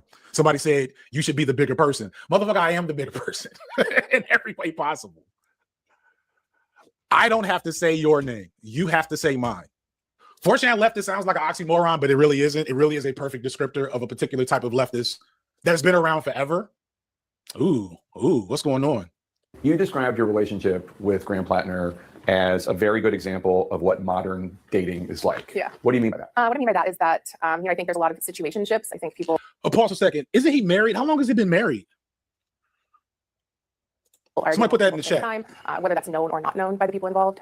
So it was just a very common practice is what I viewed it as. And kind of casual? Yeah, very casual. And when did you meet him? How did you meet him? I met him on Bumble actually in 2019. And I had known who he was. He grew up in the next town over. We had like a mutual family friend. So I always knew of his existence, but that was when we actually met. And what did you think of him? At first I thought he was great. He's very well spoken. He's intelligent. He's charming. I thought a lot of things. We had a great first date. It went and flowed really well. He has described himself as self-medicating with alcohol. Yeah. He has described himself that way. Yeah. All right, so the first thing is, why is Jake Tapper's audio so bad? What kind of leftist audio on CNN? Like, and get it out there. I tried to give the impression that something that took our worse audio to happened, get the and that's use. when it was like I refused to comment further. You definitely alluded to a bad night. Yeah. So bad that you never saw him again. So she was mentioned in a old video, because right after I released that video, the rumblings of these accusations started, if I'm not mistaken. And so she was mentioned, but it did not go into details, if I'm not mistaken. And afterwards. Yeah. But just to underline the point, you're not coming forward because you have any political motivation. No, not at all. That was actually one of the huge reasons that I didn't come forward and still struggled. Like that was a huge moral conflict to feel like. Because you'd like a Democrat to be in the Senate. Yeah. Yeah. I like the things that he speaks about. They're important. They're important to people. I'm one of those people. But like half an hour later, I heard a noise outside my door, and then he came in. He just came in my house. It was unlocked. I live in an area where you don't usually have to lock your doors. I do now. So he came in, and I realized, okay, he didn't listen. He's in my home, and I was lying on the couch. It was probably pretty late at night, and I was already ready for bed. I just wasn't in bed, and so he had kind of like jumped on top of me and indicated that he had intentions that were sexual in nature. And I remember just at first being like, hey, I'm not into this. Like, I'm not in the mood. Like, don't, whatever. And it got to the point where I was like, okay, I feel like I've said this enough times. Like, he's not listening to me or he's not hearing me. And I looked at him and I remember this very specific look in his eyes. And I could smell alcohol. And I was like, this is different. He is heavily intoxicated. Like, and that blank stare was kind of like a photographic memory that I still have of that night. And his... that was me recognizing what the situation was. And this wasn't just like, oh, hey, somebody showed up and I'm going to tell him to go home. Like, he was heavily intoxicated, had intentions with me, and wasn't listening. I said, no. And you were saying, no, don't, over and over. I remember, obviously I've had.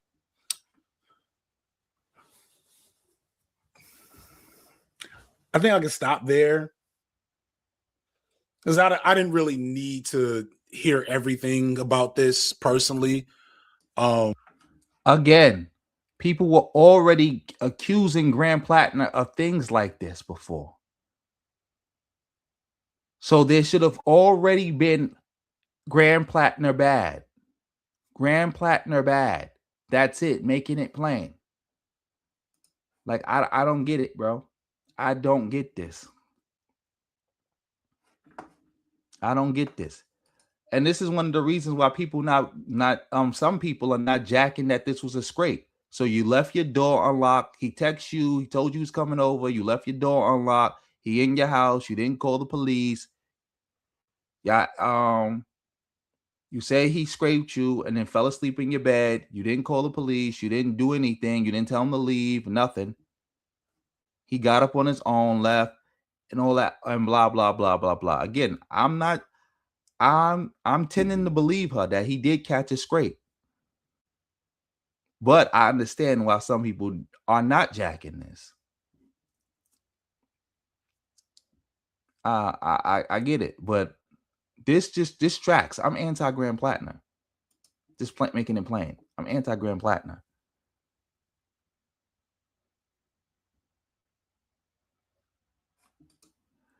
You can't make 13% of the population can't make their own political party and think they're gonna get something done. That's not gonna work.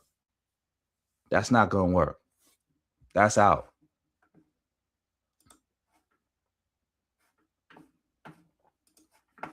To kind of get the picture, I see why. So my first thought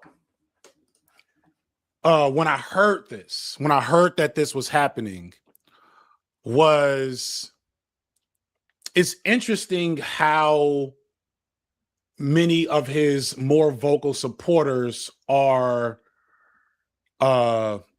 immediately jumping ship, right? Because just to be real, the left does not have the greatest track record with sexual violence and things along those lines. We just don't. There's so many.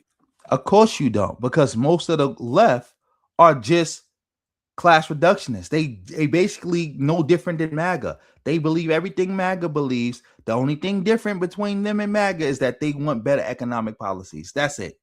So of course y'all got a scrape problem on the left. Duh. Y'all support people like Grand Platner. Of course y'all would have a scrapo issue over there. Large online leftist figures with credible and confirmed weird cases, for lack of a better way of putting it. And usually when it's a little less obviously credible, folks will try to hedge more. Folks will just not comment. But everybody immediately jumped out and was like, all right. Like all of his more fervent supporters. And there's like a hierarchy of the Platner supporters. Maybe at the top was Kalinsky. Majority Report, Mike from PA, Hassan. Like that's kind of the hierarchy. But all of them pretty much immediately pretty much immediately was like, Again, you should have been calling these people out. I'm about to get off this, because I don't want to watch this whole video. And I'll let him finish this point, and then we're going to move on to something else. But shout out to everybody in the building. I'll definitely have to go watch this offline and make a better video, probably offline, with a full assessment of the situation.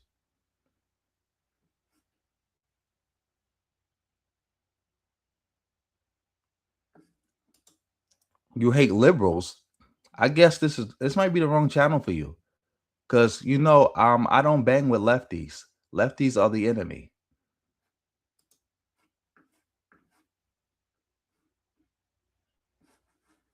Yeah. and I understand why. Because, and I need to make this clear, this is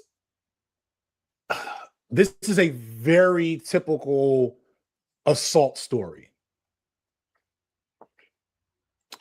This is what sexual assault sounds like to a lot of women.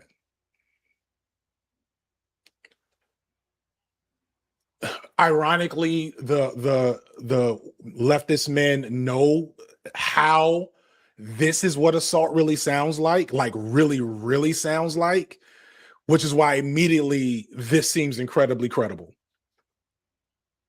It doesn't get too much more credible than this, to be honest, in terms of how this story is going, considering what we know about Platner and how he comes off and has come off in his story. The other darker part, did Platner officially drop out? Did he officially drop out? No. The saddest, ugliest thing is he could probably still win. That's how depraved. Yes, I said that. I said if Platner doesn't drop out, the worst case scenario is possible where he doesn't drop out and he wins the election.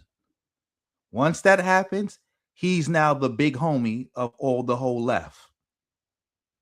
There's going to be new voices rising. It's going to be other voices crashing.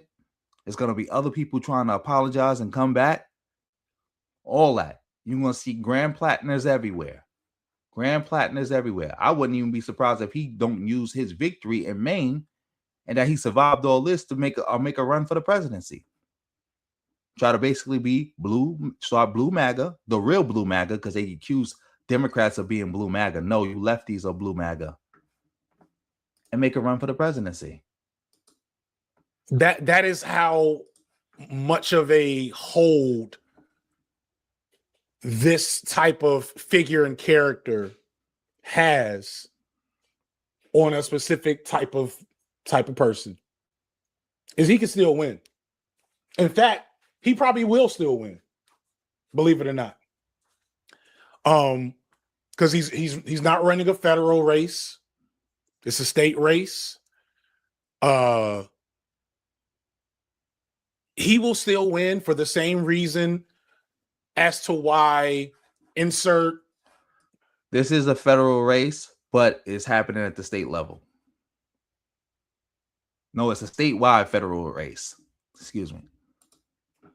White male lefty creator here with credible sexual assault or sexual misbehavior allegations is still just as big, just as significant, just as prominent in our space after those allegations.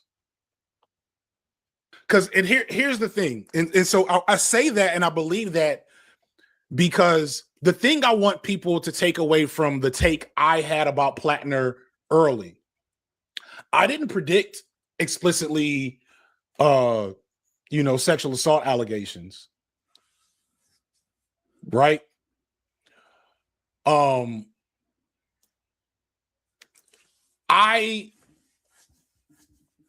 want to just, again, we're not going to do kayfabe, right? Platner is a killer. And I think he's probably just he joined the military and went on umpteen tours, probably because he liked killing people. There's a certain type of guy that joins the military because they like to fight. There's a there. And I've been in a room with killers before. I've been in rooms with killers before. Some of them ex-military, some of them ex-street dudes. Some of them talk about killing in ways that make me very uncomfortable. Some of them talk about killing in ways that show a different level of regret. It's the anti-empire part that I always care about the most. Because I remember like the first soldier I ever had that wasn't a family member, because I've known I have a handful of family members that are ex-military. But the first soldier I ever had a personal relationship with that I wasn't related to was a student. When I was teaching at a college, a junior college, so to speak. And he had done however many tours, and there was a darkness around him. He was I wouldn't call it regretful per se. Okay, that's enough. I can't just stream his whole video. I'm not even saying anything. Shout out to everybody in the building. Again, yeah, because I'm sitting here watching it because I said I was gonna watch him and try to watch this whole video, but I can't do that right here, right now. That's not fair to him. That's not fair to y'all. So yeah, let's move off this. Let's go on to something lighter, a lighter topic. Excuse me. Shout out to everybody in the building. So Tariq is arguing with people about Lauryn Hill being Haitian. Let's just see what he got to say. I didn't even know Lauryn Hill is Haitian.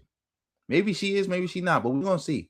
I don't know. Maybe she married to a Haitian, or maybe she is Haitian. I don't know. Shout out to everybody in the building. A prime example of that Black American versus Haitian shit only exists online. Now, on my main page, I've had to throw several Black Americans completely off my page for disrespecting Haitians. At the end of the day and the beginning of the next, if you pissed about her winning at the BET Awards and you Black American, you say she a one-hit wonder and she don't have to do it. Let me explain it to you. Baby, when you do something right, you only have to do it once. Okay? She not talking about pop your ass, finesse and all that shit, like the shit that y'all used to. Okay? She tried to give you bitches a queen mindset, and she did that. When you do something right, I'm going to say it slower, you only have to do it once. So to call her a one-hit wonder, you out of your goddamn mind. You wish you could get the success she has. And the reason y'all hating on her, because she a Haitian woman. Bitch, bow down. Bow down, because she did what none of you other bitches have been able to do yet. Bow the f*** down. She did it without shaking one piece of ass. She did it without no kind of vulgarity, nothing. She did it, and bitch, you bow down. Not only because she a Black woman, because she a Haitian woman. Dig? So y'all can talk that shit online, Black Americans versus Haitians. Y'all know the business. With Lauryn Hill coming to the situation, the conversation, you bow the f*** down, because she is a queen. And she love all of you. She don't act like the rest of us. She love all of y'all. I love some of y'all. I don't love all of y'all. I love who loves me. If you love me, I love you. If you don't like me, then fuck you. You feel me? But she don't act like that.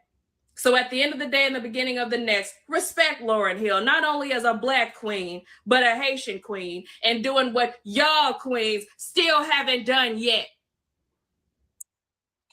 Speaking of Caribbeans, where the Caribbeans? Shout out with. Oh, shout out to the sister. She went in. That was powerful. I don't think Lauryn Hill is Haitian, by the way. I do not think she Haitian. I think everybody thinks she Haitian, but because she just rolled with them so hard, like the same way everybody thought Future was Haitian, but he's not really Haitian. I think that might be the case. But shout out to all the Haitians. Shout out to all the Zoes. Much appreciated. Oh, shout out to the River the Palawala in the building. You got that? I sent you the link. I think that I sent you the right link. I don't know, but we'll see. Let's get to it. The Caribbeans. And on top of that, again, whether she's really Haitian or not, the FBA's thought she was Haitian. They think she was Haitian and they was attacking her. See, that's the proof right there that FBA's a hate cult. Lauryn Hill has done nothing worthy of attack. What would you attack Lauryn Hill over? Again, they attacked her because they thought she was Haitian. Because again, I don't think she's Haitian. She may be Haitian. She may not be Haitian. But they thought she was Haitian. And look how they went in on her. That proves it's a hate cult. Because let's say, for example, they knew for a fact Lauryn Hill, like we waving a magic wand, she had two parents from Georgia. With the FBA bozos been calling her a one-hit wonder, saying like she don't deserve this award, this and that and this. No, they wouldn't have been saying that. You know that, like I know that. They would not have been saying that. They only saying it because of her background. It's the same thing. How many times we watch them hate on people who are doing their thing because of their background? Shout out to everybody in the building. Wait, people are saying that she's actually Jamaican. She might be. Some people are saying she half Haitian. Some people are saying she's Jamaican. But you know, that's not the point of what I'm saying. The point is that the FBA bozos think she's Haitian, so they're attacking her. Again, Lauryn Hill didn't do anything worthy of attack, but they attack her just because she's Haitian. That proves FBA is nothing more than a hate cult. It's a hate cult. Imagine attacking Lauryn Hill. Like, imagine that. Caribbeans in here. Y'all know there's a thing with people now. Have y'all noticed? I guess because of TPS and all that stuff. Why are there so many Caribbeans trying to make everybody Haitian all of a sudden? Have y'all noticed that? A lot of these people are. Tariq, nobody has made more people Haitian than you. Every time you see somebody that you don't agree with and you don't know their background, you just automatically say that they're Haitian, or you say they from Louisiana, aka Haitian. How many times have we watched you do that? How many times have we watched you do that? Nobody has made more people Haitian than you. Nobody. Matter of fact, I'm gonna see if I can find those. I think I still got some old clips of you doing that. Let me see if I can find them. Making videos trying to make foundational Black Americans Haitian. This is goddamn ridiculous at this point. I saw one woman, I think she's, what is she? She has a youth TikTok channel. I think she might be Haitian, I'm not sure. But she got on here talking about Lauryn Hill is Haitian. Lauryn Hill is not Haitian at all. Wyclef is, and the Fugees, the other Wyclef and Pras, they're Haitian, but Lauryn Hill is not Haitian at all. Joy Reid. Let's look. I'm sorry, I got to keep playing this, but we got to play it.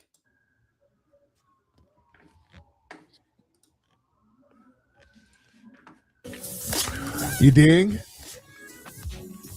Somebody said New Orleans had twerking, but remember, New Orleans, that was a satellite for the Caribbean too. That's a major satellite for the Caribbean because of the French. You dig? So You just heard it. He just turned the whole New Orleans Caribbean. Nobody has created more Caribbeans out of thin air than Tariq Nasheed. Nobody. Oh, somebody committed a crime that's Black? He's probably Jamaican. Oh, you from you did something that I don't like? Well, your family is probably from Louisiana, which means that you're really a Haitian. Nobody has done that more than Tariq Nasheed. Nobody. Let's get back to this. Got on some live talking about, the Haitians have been pivotal to this and that. Crispus Attucks, who was in the American Revolution, he was Haitian. Like, what? Family, Crispus Attucks was not Haitian. Crispus Attucks wasn't Haitian. Lauryn Hill isn't Haitian. These people are just saying shit. Listen, you know what this is? Foundational Black Americans, man, this delineation has disrupted the old game of people hiding under the generic Black umbrella, siphoning off our cultural energy. And because we've drawn Again, do we gotta go show Frederick Douglass saying that Haiti is where Black people get their pride from? Do we gotta show that again? Do we gotta show Dr. Carter G. Woodson, father of Black history, talking about if people ever tell you Black people can't accomplish nothing, you point to Haiti? Do we gotta show that? Remember, Haiti is the first source of pride. Haiti is the first source of Black pride in America. First source. There is nothing that predates Haiti. Nothing. All Black pride comes from Haiti, period. In America. Immutable fact. Nobody can't show me where Black pride come from other than Haiti. I challenge you. I challenge you, or I challenge Tariq. I challenge any FBA bozo on that. I challenge you. Like, you can't make this up. Like the other day, I saw somebody talking about Black American or foundational Black American, this and that. They was them just meat riding New York. Like, bro, New Yorkers, we different than the rest of y'all. You got to get off that. That's our stuff. Y'all outsiders to the culture of New York, just like everybody else. Like get off our meat, bro. Like we not jacking you. We not letting nobody from Alabama try to pretend to be us, because Tariq is pretending to be a New Yorker too. On a hard line in the sand, and we're demanding. Remember when Tariq was crying about how people was making fun of him when he tried to go to New York? Historical accuracy. There's now a coordinated panic, ladies and gentlemen. So now there's a sudden push to crowbar Haitians and other Caribbean groups into the building of America and the civil rights narrative. You understand? And Didn't Haitians fight in the American Revolution? Didn't a Haitian found Chicago? Isn't, according to Tariq, New Orleans Haitian? All the Creoles are Haitian? If you calling yourself Creole, you really from Haiti? You really a Haitian? I'm telling y'all, as a historian, these people are full of shit. I guess a lot of them assume now Tariq is a historian. Oh my God, Lord have mercy. Let me just let him talk. That we don't know the history. Oh, the hell we don't. We know the history. See, this temporary protective status, that's been revoked for a lot of these people. So that has created a state of political desperation. And when the threat of deportation is on the table, the PR tactic is to try to manufacture a historic anchor in the United States. So they're pushing a false narrative that they fought in the Revolutionary War, built the country, and built New Orleans and all that shit. We just heard what Tariq said about New Orleans. And it is a fact that Haitians did fight in the American Revolution. And it also is a fact that a Haitian did found Chicago. That is a fact. And Haiti is the source of all Black pride in America. What are you talking about? Like, you can't make this up. They're trying to create a political shield. So the narrative that they're trying to do is like, you can't deport us because our people are also foundational to history too. So they want to use our foundational Black American equity as an immigration defense mechanism. And these people are just saying shit. They're just pulling stuff out their ass, man. See, for a long time, a lot of these non-FBA groups, they were comfortable sliding into our spaces and benefiting from the civil rights infrastructure that we built, extracting the resources, and this delineation movement has closed that loophole. Now we're clearly defining who we are and who built this nation. So now these people are scrambling to try to retroactively write themselves into our history. They're trying to crowbar into our damn legacy. Just like when they start talking about Haitians fought in the Revolutionary War, they went down there, fight with the French in Savannah and lost. First of all, it wasn't Haiti yet. They went to Savannah and got their ass whooped.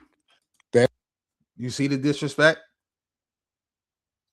He said it wasn't Haiti yet, and he went to Savannah and lost. You see the nonsense? You see what this person is talking about? You can't make this up. This is a hate cult through and through. Exactly. There is no power in no so-called delineation. It just actually, if there was a real delineation, it would just make Black people in America weaker. It would make them weaker.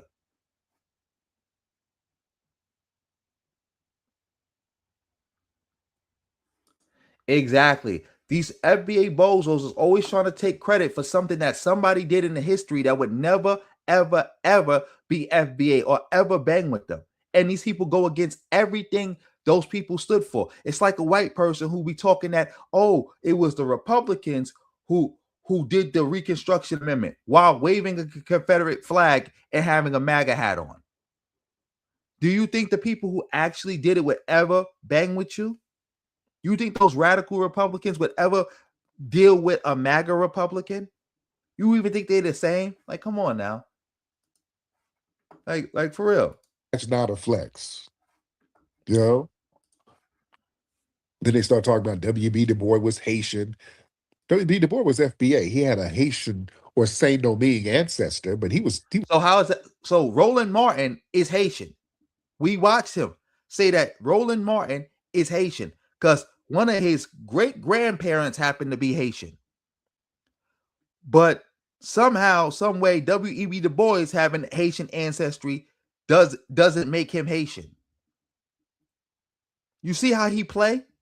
You see how he play? You can't make this up. Was still foundational Black American. Yeah. Why is he still a foundational Black American? Because you said so? You can't make this up, bro. You can't.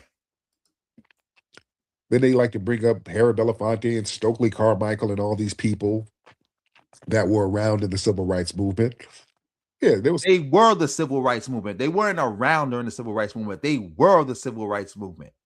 They were the civil rights movement. Ain't no civil rights movement without Harry Belafonte or Cindy Poitier. See, that's another thing about these FBA bozos. You can't tell the story of Black people in America without Black immigrants in it.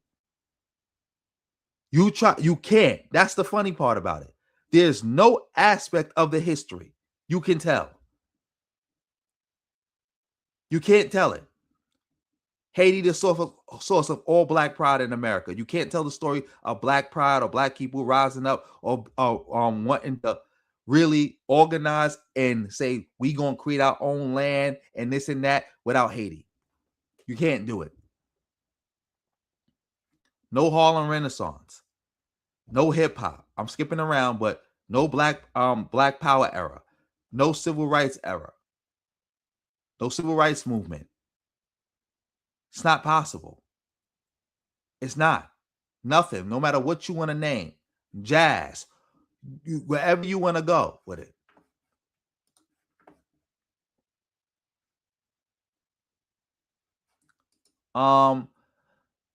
Your mama a shithole. Like, what is you talking about, bro? So, yeah, let me block you. Like, let me send you about your. Let me send you out of here. Like, these people are weird, bro. They weird. Trying to style on the white man's dollar. It's getting disgusting. Styling on the white man's dollar is weird. Like, this is weird. Sitting around here trying to claim what the white man is doing. This is weird. Some individuals with Caribbean ancestry who participated, but they didn't just participate. They was the ones who did it. Remember, Martin Luther King called Harry Belafonte to try to work with him. Harry Belafonte didn't call Martin Luther King. Martin Luther King called him. Martin Luther King got as big as he did because of Harry Belafonte. Harry Belafonte was the one who introduced Martin Luther King to JFK and was bringing him around. These people didn't even know who he was. The reason Martin Luther King could get the media coverage that he was getting was because of Harry Belafonte. The money to do the civil rights movement came from Harry Belafonte. He is immutable. It would have been easier to replace Martin Luther King in the civil rights movement than it would have been to replace Harry Belafonte's contributions to the civil rights movement. Ain't no movement. Ain't none. Movement itself was not a Caribbean import. The infrastructure, the strategy, the funding, the physical bodies taking the beatings, the marching, the boycotting, all of that was FBA, goddammit. You understand? Let's be very, very clear. So what they're trying to do, man, they're trying to dilute everything so that they can get access to tangibles. If they can have this narrative that everybody built America, that everybody led the civil rights movement, that muddies the waters for tangibles. Yeah.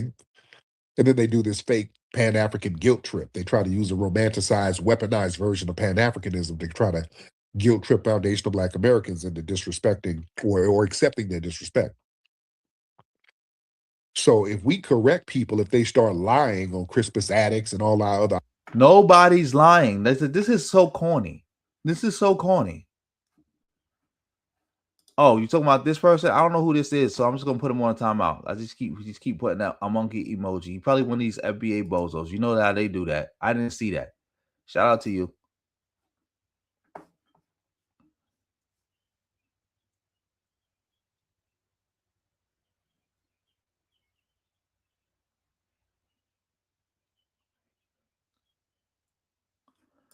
They complaining about Cardi B.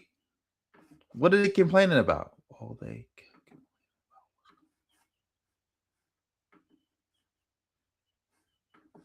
I'm not getting it. Oh my goodness. icons, well, we're divisive if we call them out. Just like this white man who called up. If we say, hey man, it's funny style, if a black person goes out with a bunch of white people and they end up unalive, that's kind of suspicious. Hey, God, that's goddamn racist, dude. That's racist to say, dude. Yeah, don't try to gaslight. Don't try to gaslight us. Let's get outstanding Brandon. Outstanding Brandon, hop on. Oh my God. I'm not gonna listen to you do that. Before we do that, let's go to Tariq again. Let's show you how he turns people Caribbean because he don't like them. Let's see. I think this is the video. Shout out to myself for having all these receipts. We're gonna be here for a minute tonight, man, because we got so much stuff to cover. Let me just show you guys. Let me show y'all this nonsense here. There's a Negro bed wench down in Florida. Shout out to my brother, Carl the promoter sent me this earlier. Look at this. This Negro bed wench, she's dating this white guy. She wanted him to get into some kind of slavery role playing where he's going to be her white master. He didn't want to do it. So they got into a little argument. Then he allegedly spit on her. So they arrested him. Very interesting story. They arrested him because he didn't want to get into a slave master role play with this Negro bed wench. Yes. Family, do y'all understand why I go in on these bed wenches? And she's down in Florida. I've seen her Facebook. She's from Louisiana. I think she might be of Haitian descent, by the way. I think she might be of Haitian descent, by the way. But you see, again, this Tariq turned her into a Haitian. Oh, she's from Louisiana, so she must be of Haitian descent. Nothing he saw on her profile or anything like that would lead you to believe she got any Haitian ancestry. The only way you could even come to that conclusion is by saying, hey, she's from Louisiana. Louisiana equals Haitian. They've been saying that. Matter of fact, I think I could find another video like that. Let me see. Yeah. Into some Tone asked me. Tone was using Tariq as a proxy because when they told people that they basically gonna let Tariq. You should crash. But you lucky because last time I saw Angela. I can't stand here with y'all. Y'all been bought and sold by the Democratic Party. No, with y'all. You know, and I'm a Haitian American attorney now. That's what they did on my way.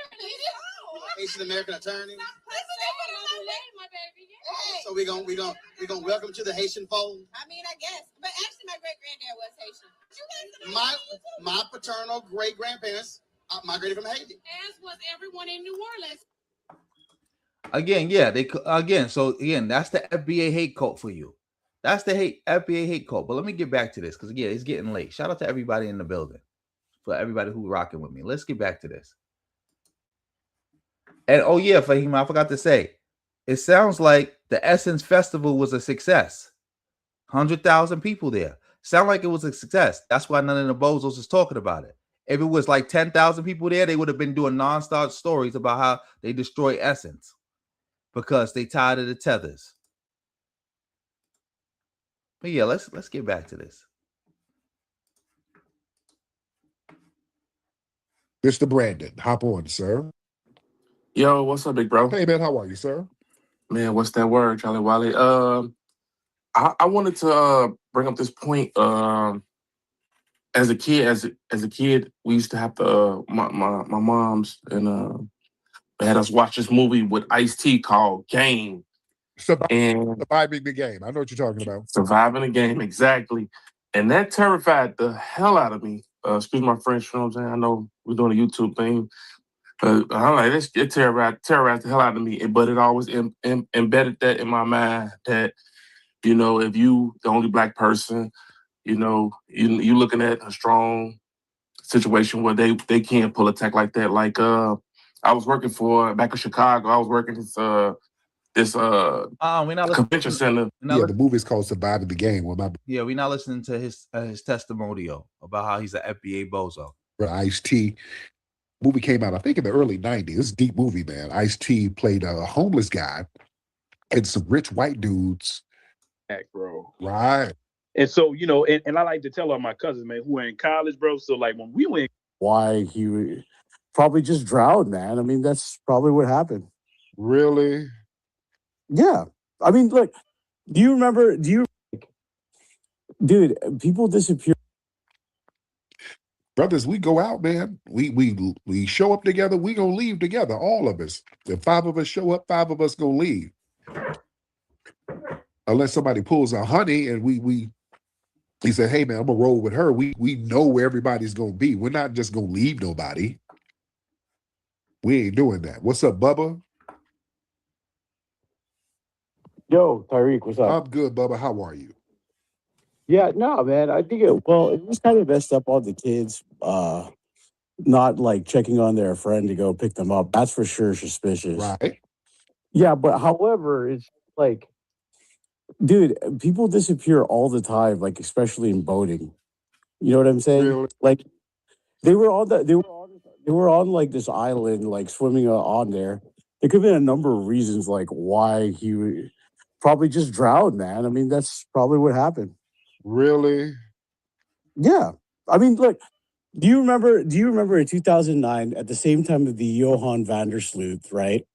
Those guys, the NFL team, their boat capsized and like all those NFL stars disappeared. And like, what do you call it? This stuff happens like all the time. So I'm not saying that like this is not racially motivated. You don't know that for sure. Dude, how come every time so many cases where black people go out by themselves with white people, they don't come back? Why is that? Again, Tariq having a super respectful conversation with a white dude, calling up here trying to run interference and trying to make it seem like the brother just died, and it may not have nothing to do with race, even though it's very suspicious. And we have seen black people die like that before, going on trips with white people, being the only black person there, and then not making it back. Shit, I named him earlier. The Peter guy in Pennsylvania. Yeah, what happened to them? Yeah, he went hunting with his white friends and they shot him. Then another case in Cummings, Georgia, a black woman went over to a sleepover. Yeah, and then what happened? They said she fell out of a window. That don't make no sense. Yeah, yeah, and then, dude, black people disappear all the time. It all disappears. Yeah. I don't see how white people do shit to black people all the time too, don't they? Historically, right? What's that? And no, weird shit to black people all the time too, right? Yeah, but like this come on, Tariq. Look at it. This is like desperate. I mean, like desperate. Yeah, I mean, like what do you call it? You're trying to make this into like a big thing, and I see it on Twitter trying to make it a big thing. So, like, and if you don't stop, because if it were a group of black people and a white boy ended up dead and the black dudes came back talking about, yeah, we left him, but what happened to him? Y'all would be running around here screaming for RICO charges to be on everybody. So stop. Come on, man. This is ridiculous. This bozo is really having a respectful conversation with this white person. Like, come on, let's get this out of here. Stop it, sir. Nah, dude. Are you telling me how many times that like a white person has disappeared? That like you can only name that Johan van der Sloot, and that's because they was under investigation already too. Like multiple. And he unalived another woman, right?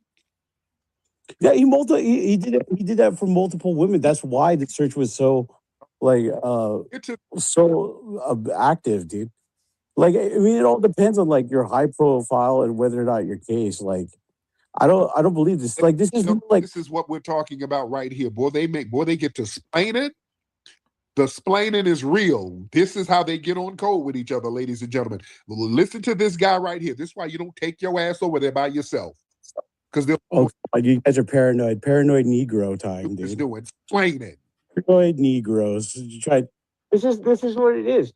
Like you should The white boy just called Tariq a paranoid Negro and called all the FBA people who listening to him paranoid Negroes. Tariq is still talking to him and still being respectful. Shout out to That's Amazing for coming through with the gift. Much appreciated. Thank you. Handle the sundown. How many sundown towns are there? Well, there's a lot still. Black people, dude, the white supremacy is heinous in these sundown towns, right? Name them. Tariq still ain't checking for calling him a paranoid Negro. Still ain't check him. Still didn't check him yet. Name the sundown towns?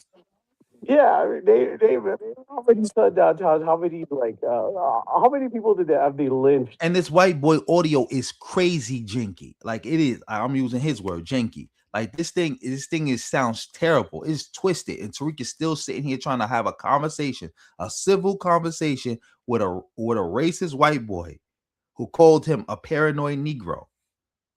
Can't make this up. In the last 40 years, name them. Trayvon Martin was lynched. Mike Brown was lynched. No, Yeah. not right now.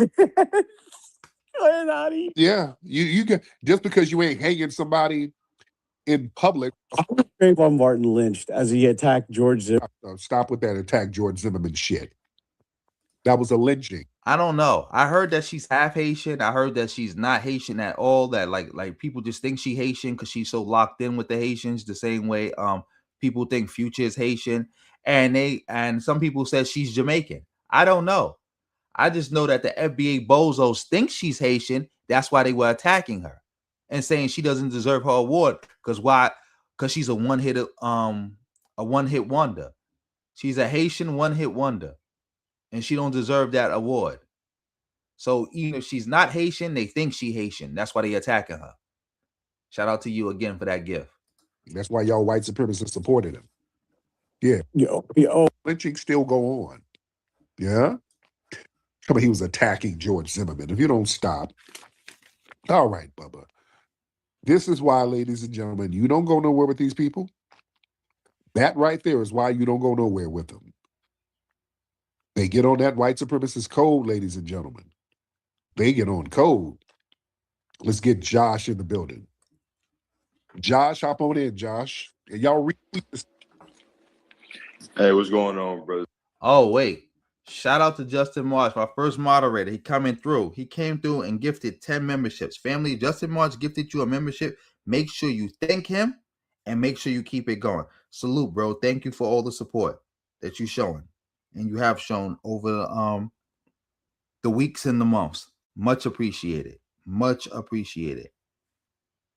Shout out to you. Let's see what Tariq got to say with this one.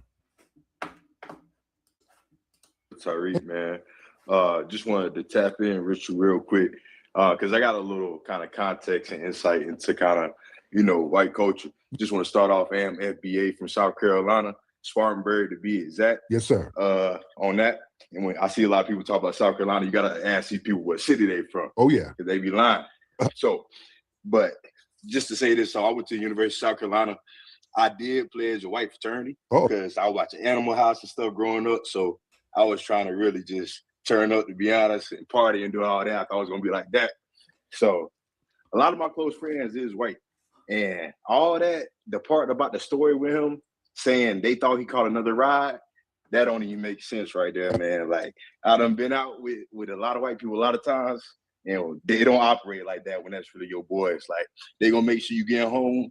They going to call an Uber for you, all that, bro. They not just going to say, oh, we thought he took another ride somewhere. It don't never go like that. So that's the main part of the story that's not really adding up to me. Oh, yeah. Oh, yeah. Yeah, it's fishy as hell. Let's get in here.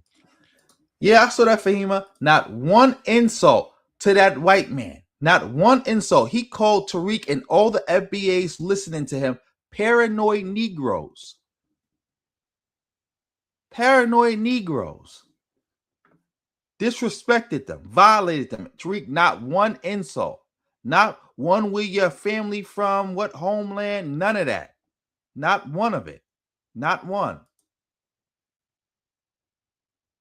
Can't make that up. Yeah, we're going to let him go for a little bit longer. Yo, All good, Tariq, my boy. How you doing? I'm good, Ugg. How are you, sir? What's going on with the failed Black American community? Failed? Failed how?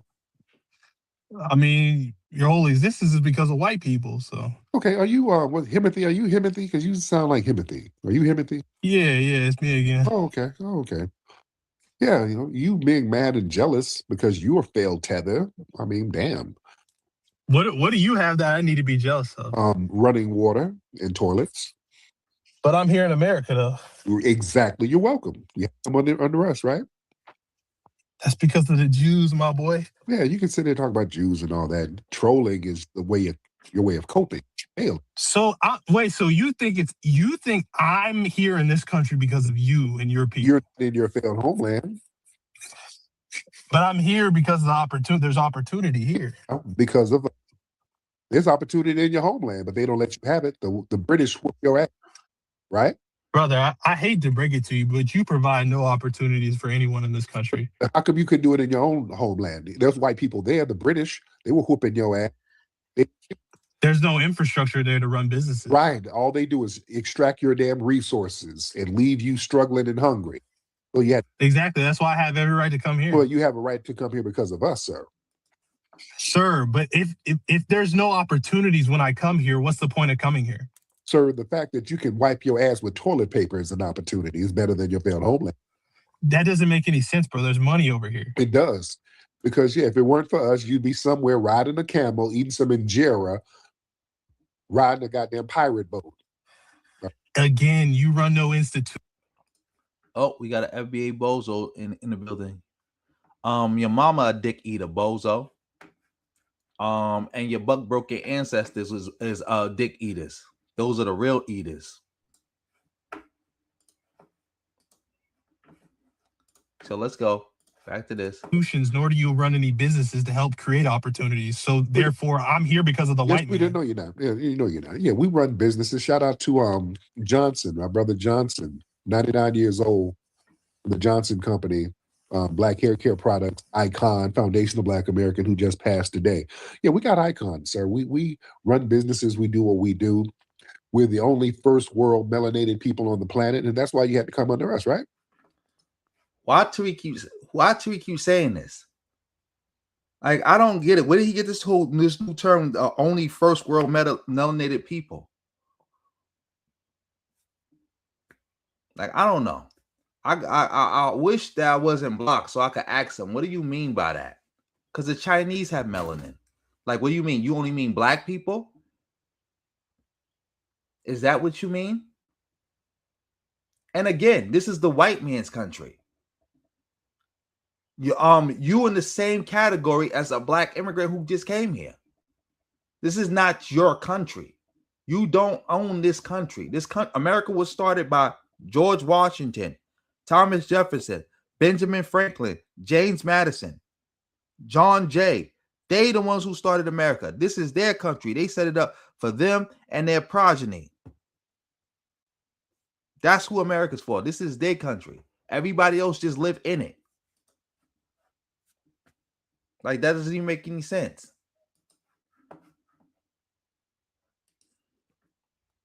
Huh? You had to come under the... Please stop making that statement, sir. Yeah, please stop making that statement. Name any other first world people. Name them anywhere on the planet besides that. Sir, your entire existence, all the, like, so what? Black Brits are not, by your logic, Black Brits are first world people. Canadians are black Canadians, black people in Europe. Because again, I think when he's saying melanin, he's talking about just black people. Your entire existence is because of white people. Thank you. You couldn't name them.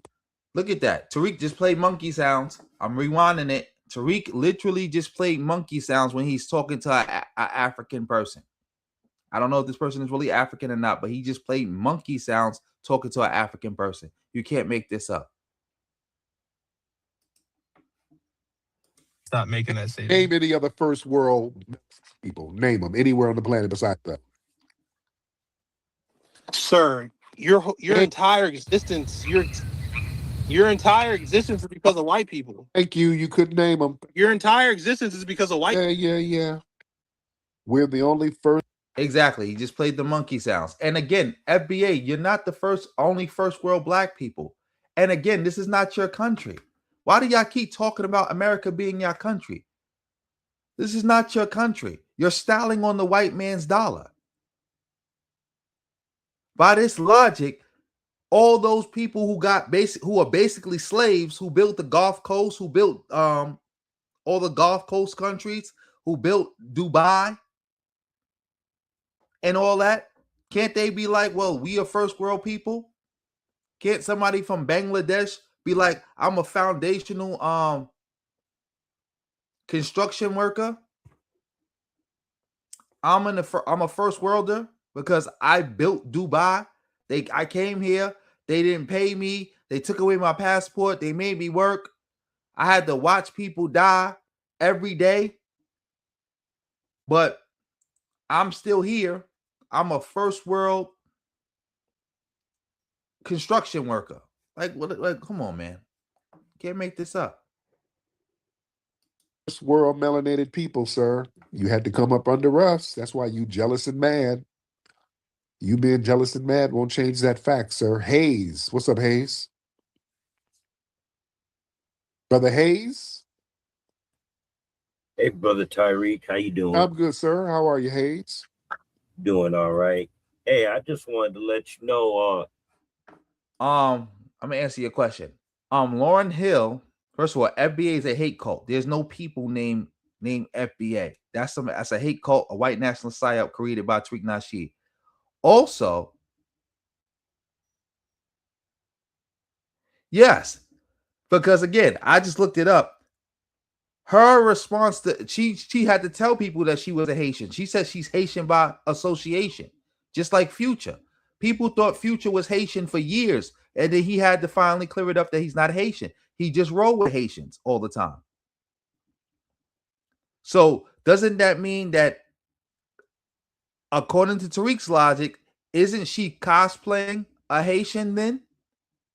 Why is Tariq not calling her out for cosplaying a Haitian? Inquiring minds want to know. But yeah, let me get back to this. Shout out to you for that question. You remember 3 years ago that Asian guy shot that 5-year-old who's now 8 years old in Detroit, right? Yeah, I'm the next neighborhood over. Oh wow! I saw him and his father this weekend, and no adverse effects of that gunshot. Oh, good. Looking real good. Good. So the family's holding up? Yeah, they holding up. He's still with that white girl. I'm not even gonna go in on the father and stuff. This is not the time or place. I just wanted to bring that to you, that I saw that young man this weekend. So the Asian guy, what happened to him? Man, not enough. Man, you got to shout out to Red Pill Zulu for coming through with the 20. Much appreciated. Yeah. Why didn't that FBA dude why didn't FBA stand on business when that Asian dude shot? Like, see, Asian people just out here just killing FBAs left and right. When y'all gonna stand on business? They just out here like the Terminator. They just putting people down. When FBA gonna rise up and stand on business? All this sitting online talking about you the only first world melanated people. What, first world target practice? First world target practice? That's what you are? I'm hearing about first world melanated people. All I'm hearing about is y'all getting killed and getting shot up, and the people who doing it ain't nothing happening to them. Or like the dude just said, not enough is happening to them. What's going on with that? What's going on with that? Did the white man let y'all be first world so they could use y'all as target practice? Is that what's happening here? Inquiring minds want to know. FBA, first world target practice. a slap on the wrist, some probation. The only time he spent in jail, you know, it seemed like they bounced him out of jail faster than I don't know what. Wow. He didn't get no time, man. He got probation. Oh wow. But you know that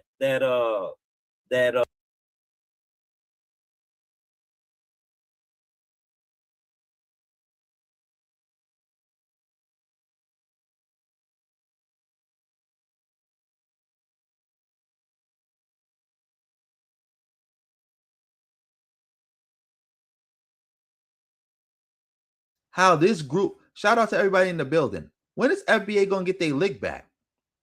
When they going to get their lick back? I'm tired of hearing about all these stories about every time somebody using FBA as target practice or doing something to FBA and they only getting a slap on the wrist. When y'all going to get active? Inquiring minds want to know. Exactly. Hashtag get your lick back. Shout out to Fahima. What you saying?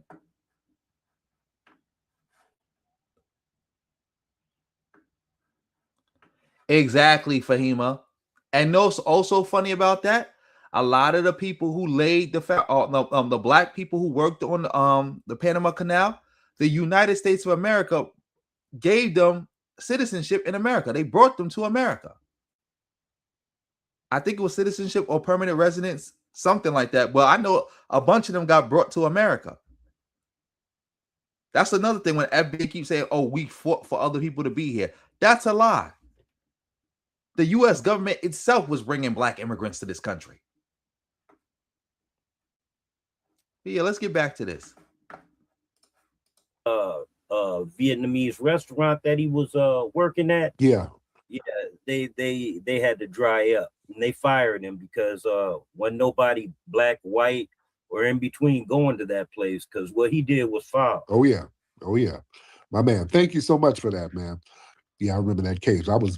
Shout out to the white people and the real black Americans who decided not to go to that restaurant to so they had to the restaurant had to go out of business. I don't even think they really went out of business. I think they just had to fire that guy. But anyway, boo to all the FBAs who didn't do nothing, who didn't stand on business. Why FBA didn't do more than just not go to the restaurant? FBA need to get active, man. So that's the price of admission. The price of using FBA as target practice is you lose your job. That's it. Probation and you lose your job. Come on now. Barking on the damn prosecutor. I was going in on that prosecutor. Me and him were going back and forth. I'm like, man, you better put some real charges on that damn dude. Gently, what's up, Gently? How's it going? How's everybody? We appreciate you for having me. Thank you so much, Gently. Now, what's your ethnic background, Gently? My ethnic background? I'm guess you could call me white, but okay. Where's your family? Where did they immigrate from? What part of Europe? Armenia. Oh, okay. Cool. So you're kind of Middle Eastern, right? Yeah. More so than that. If I'm out in the sun too long, I don't look like. When they get here from Armenia? Oh, my grandpa. Around what year? That's what I'm asking. Yeah. Oh, shit. 19. Man, I won't even. They fled the Armenia. If you know anything about Armenia, they my grandparents fled my great grandparents. They fled the Armenian genocide. Yeah. I think this guy's a paid caller because he only asks his white people their ethnic background if he already knows them. Like when it's just like a real random white person, he never asks this question. Yeah, Tariq is definitely getting paid callers. And got out here during that, and my great grandparents were pregnant with. I don't know the years and all that type of stuff as far as. Okay. But so what's on your mind, gentlemen? Yeah. Oh no, I'm just checking out spaces, just seeing what's going on, and trying to get myself known out there. And other than that, I'm just a crypto meme coin. Kind of beat the real world, if so to speak, and just got tired of. This is paid advertising. So magically, out of nowhere, some random white guy calls up to Tariq, happens to be Armenian, and happened to flee to America because he had to flee, and now he's here promoting his crypto coin. How much money did he pay you to do this, Tariq? How much? Crypto Twitter getting rugged, getting my ex account canceled for shilling and all that. So turned myself into a meme coin based on a token a while ago. Whoa. Oh, let me see. I don't know what that was. Hold on 1 second. IB? Yo, IB. What the hell was that? IB? IB, are you in the hospital? IB, unmute your microphone. What the hell kind of noise was that, boy?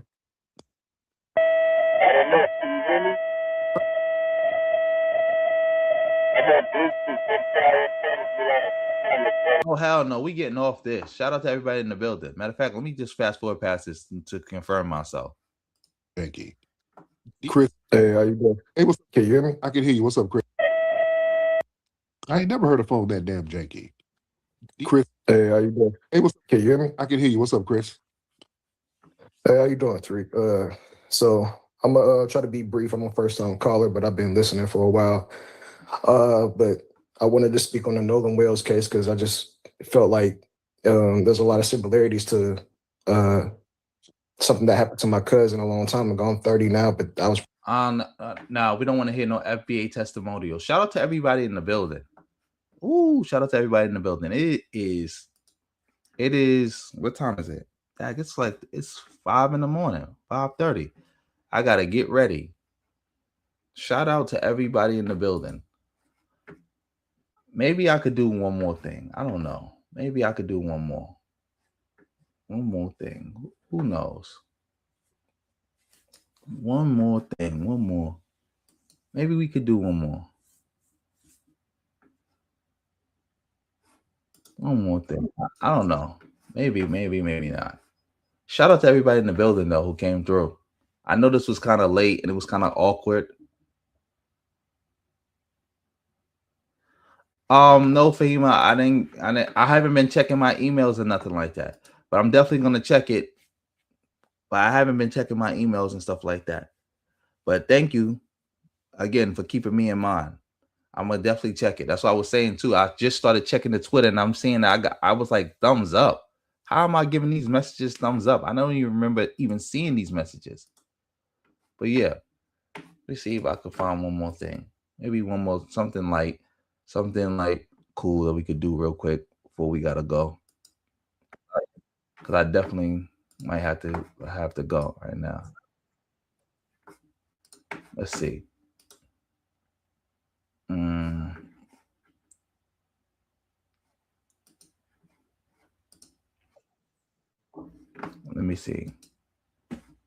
Let me see. Shout out to everybody in the building. Thank y'all for rocking with me still. Thank y'all. Let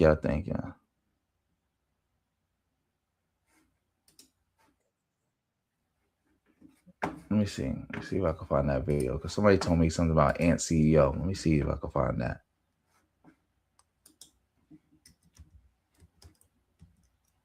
CEO.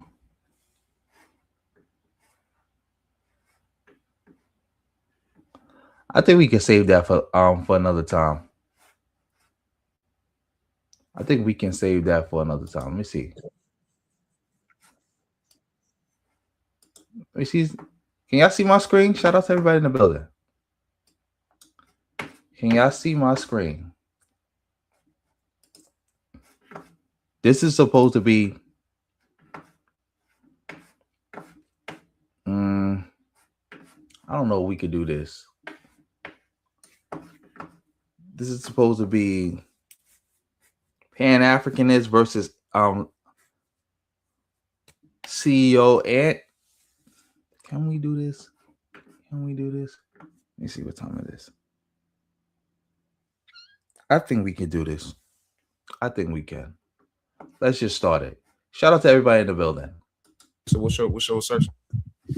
All right. So what I was saying is, like I understand, I agree with like I'm from over here, bro. I was born in North Carolina, man. I'm from a slave state, man. Like my family deep into it. Like they really traditional. I know I'm not gonna go towards religion, nothing like that, but they refuse to learn anything else outside of what else they know or what they were taught. Anything to read or anything different to learn, they refuse to do it. So what I'm saying is, I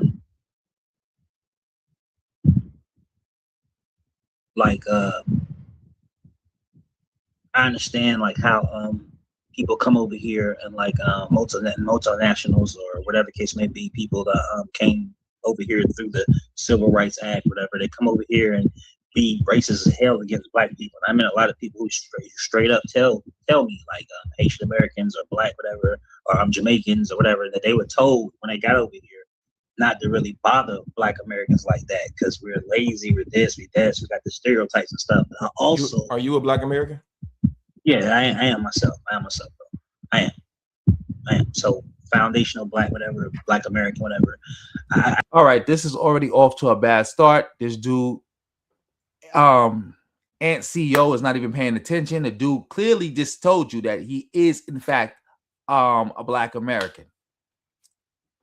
So he's not even paying attention. But let's keep it going. I consider myself, I'm the roots, bro. Like I don't just pick and choose. I got the roots of all. Let's go back to Africa. In 2005, China tried to prove that they independently evolved and they didn't come from Africa. Okay, you said all of us go back to Africa. Do you think that life started in Africa? Yes, sir. Absolutely. So by that logic, wouldn't you assume that all people are African then? Oh my God, I can't believe he just said this dumb shit. You can't make this up, bro. You can't make this up.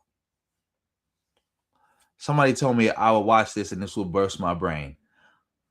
I think they was correct.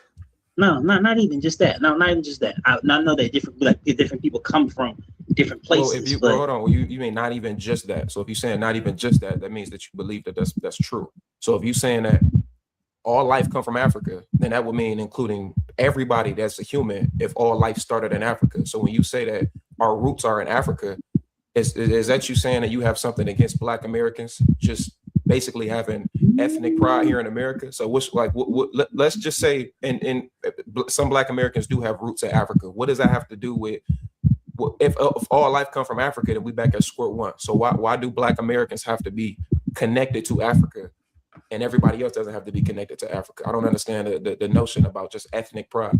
What's wrong with it? Shout out to That's Amazing for coming through with the 5.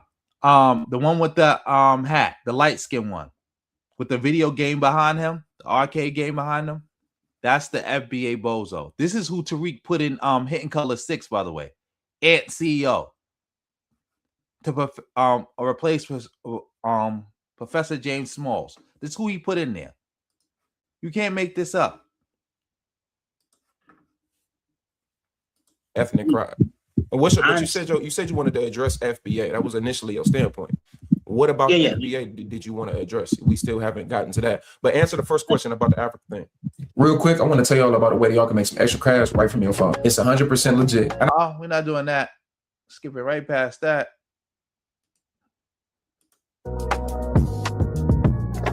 FBA's running scams. Can't make this up, bro. Alleged.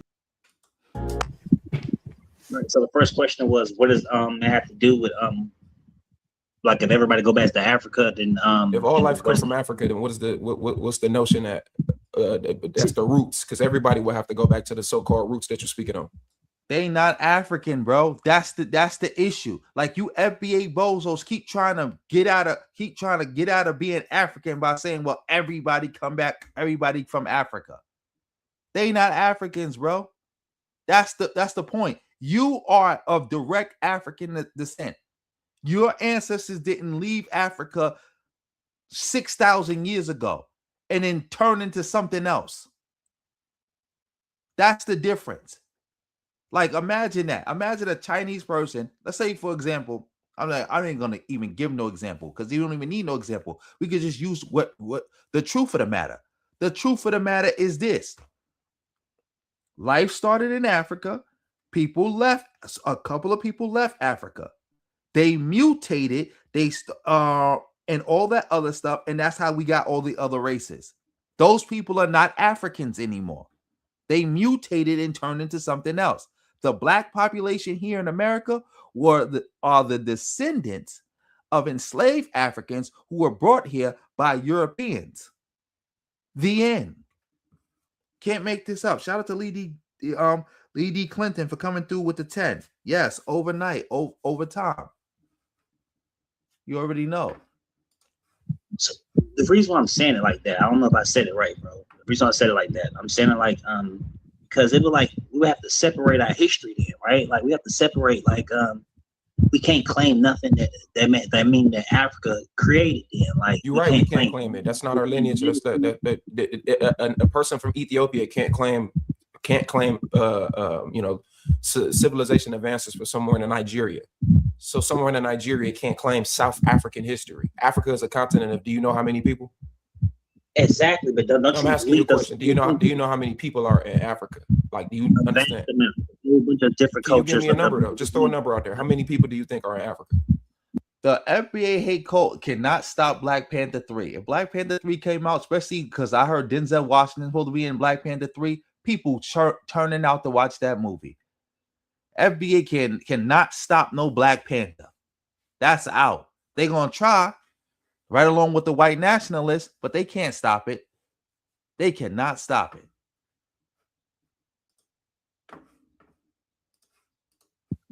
How many people do I think are in Africa altogether? The population. Just give me a rough estimate if you don't know.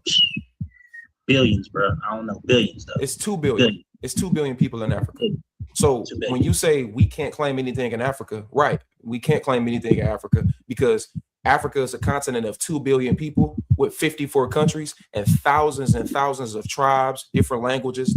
Not true. Because again, in America, we have something called a racial identity. Well, we just Black. That's it. So we see everybody around the world as our people who are Black. We are them, they are us. Black people in America have always represented and claimed other things that other Black people have done around the world and here in America. That's always been the case, bro. Like you talking about how somebody in Ethiopia or somebody in Nigeria or somebody in South Africa sees it. That ain't got nothing to do with us. How we see it, how we operate here on this land. Why are you bringing up other people? That doesn't make any sense. Doesn't make any sense at all. Even if nobody in Africa saw themselves as one people or the same and rejected the concept of race outright, that ain't got nothing to do with us. That ain't got nothing to do with us. You know, Pan-Africanism didn't even start in Africa. Do you know that? Like, come on now. Can't make this up. Can't make this up. Exactly, Fahima. What did he do to justify replacing Professor James Smalls with him? You can't make this up. Oh, shout out to That's Amazing. You've been a member for 1 month. Much appreciated. Much appreciated. Family, you can go down and hit that join button and become a member yourself. Hit that join button, become a member of the channel. Support. Much appreciated. Make sure you also hitting that like button. You hitting that share button. You doing all the type of things. You dropping comments. You hitting that reaction heart. You donating if you can. PayPal, Cash App, super thanks. You see it's in the pinned comment. I take it all. I'm about to start taking crypto too. Much appreciated. Let me see. Exactly. He does have some bootleg people in there. He also got on one of the other bozos, Negro Beta Network. They got him in there. Bunch of weirdos.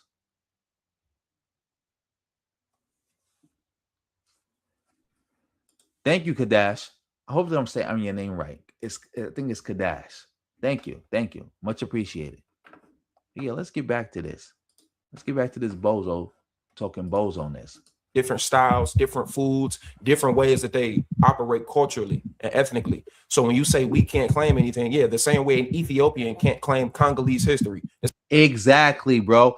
That's the funny part. That talking point that Black people can't claim other Black people's histories and can't draw connections to it and stuff like that and draw inspiration from it because they not directly from it. That was started by white people. Mind you, the white people who draw directly from the Greeks and the Romans. The Greeks and the Romans who didn't have nothing to do with the majority of white people, didn't see them as equals, didn't even know about them, saw them as subhuman, enslaved them, killed them, genocided them, all that. So, but you get to claim all that as if that's your culture. Like, how many white people with a straight face from England start talking about Roman Greco civilization, Western civilization? Western civilization is Greek. It's Roman. What does that have to do with you sitting in Germany? What does that have to do with you sitting in Ireland? Nothing. Not a damn thing. Nothing. But people are still running around and rep that. But if you say something about, oh, how great Ethiopia is, or about the great Zimbabwe, or you talk about how proud you are of the Zulu, or anything like that, they immediately, oh, are you like directly related to those people? And what does that one have to do with the other? And blah, blah, blah, blah, blah. Nothing. That's what they do. That's what's so funny about it. Look, somebody else said that right before you. I didn't even see that comment above you.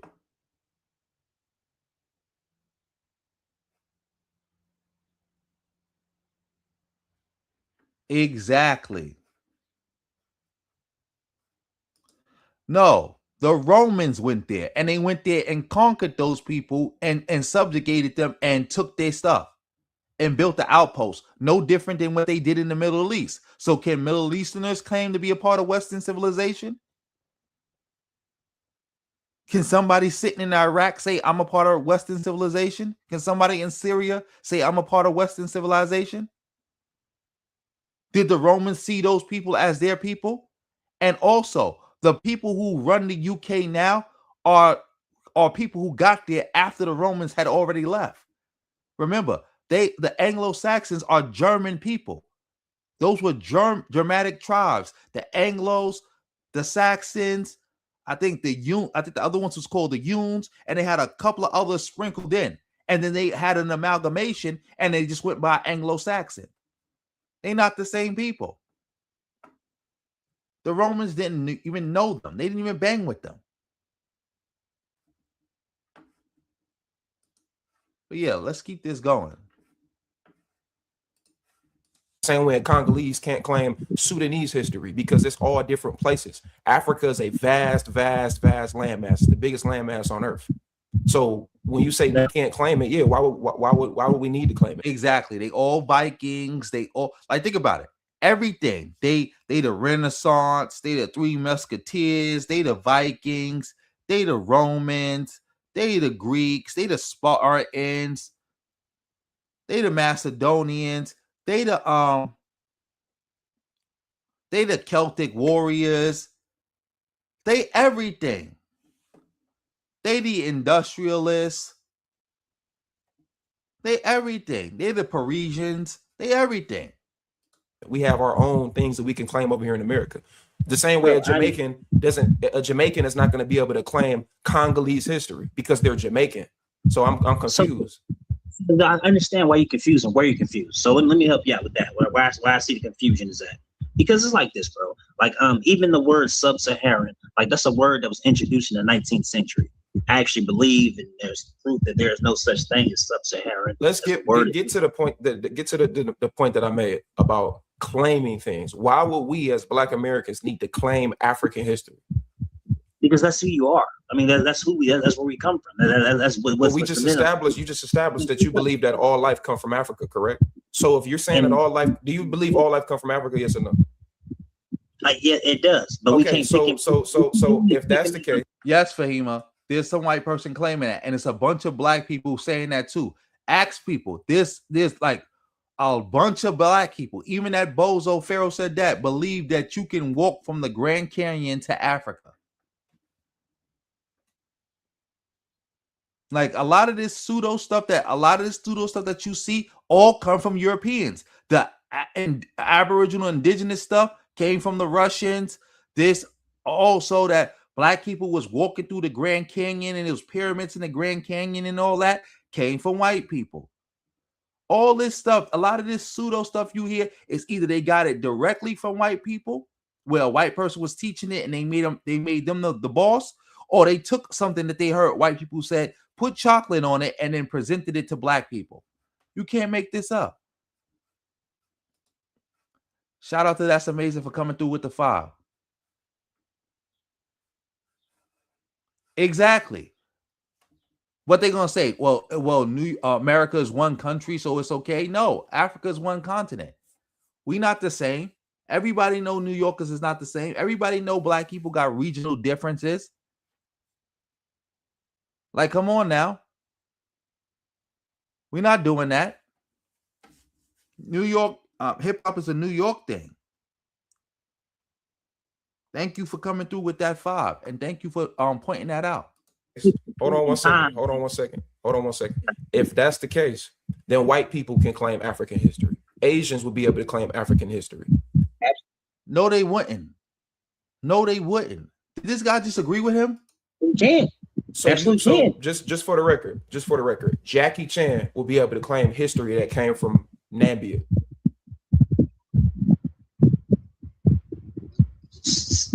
Literally. Answer the question. Yeah, I mean, literally, if he wanted to, if he went back far enough in his lineage and just pick and choose where to stop at, then yeah. No, he wouldn't. Jackie Chan is not an African. It don't work like that. It don't work like that. These people don't even have the original DNA. We the originals. They had what you FBA say, ethnogenesis. They had that.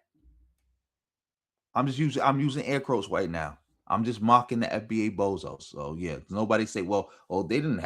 That's not an ethnogenesis. I'm mocking them because that's what they would call an ethnogenesis. But you can't make this up. This is like a heavyweight pseudo battle. Somebody who I'm not gonna disrespect the brother too much. Who's behind the red. I'm not doing that because again, at least he's not anti-African. At least he's not a part of no hate code. Even if he's wrong for saying that, we all say things that are wrong here and there. That's again, I didn't call the brother a bozo. I wasn't about to. So I'm just letting it be known. I'm not attacking him. He was wrong for what he said. But at least he's not an FBA bozo like Ant CEO. If you went back further enough, then yes. Okay, so by that logic, also too, let's make this notion too. So by that logic, we all can claim everybody's history. So I can claim, I don't know, the Mongolian Empire. I can claim the history of Genghis Khan. Bro, It's a yes or no question. If we can claim everybody's history, then we're all the same. Then you would have to use the logic everywhere. If everybody's African, if everybody's history come from Africa, so I would be able to claim anybody's history. So I can claim the Mongolian Empire. I can claim, I don't know, any type of kingdom, civilization. I should be able to claim it. By that logic, we all can claim anything. So we back at square one. So it'll be no difference for me claiming my Black American history. Let me use your logic. Is Jamaican a separate race? Is being Jamaican a separate race? Jamaican isn't a race, but race is a social construct that doesn't exist. Okay, so exactly. So this dude is a bozo. You know what else is a social construct? Ethnicity. You know what else is a social construct? Nationality. You know what else is a social construct? Citizenship. You know what else is a social construct? I was gonna say lineage, but no, I don't, because lineage is a bloodline, so I wouldn't say that was necessarily a social construct. But the idea that we hold it sacred is a social construct. Animals don't care about no lineage. You don't get no prize in nature for being of a certain lineage. That's not like something you could you rep or nothing like that. But yeah, that's all social constructs. Like these people be saying that don't even know what they be saying. Like, oh, that's a social construct. That social construct stuff was started by white people to try to play on people's tops. Like your top. Matter of fact, I'm not gonna say it was started by white people to play on people's top. That terminology was introduced to bozos like you to play on your top. But yeah, let's keep it going. Shout out to everybody in the building. You see something? Yeah, shout out to everybody in the building. Oh, shout out to that's amazing for coming through with another 5.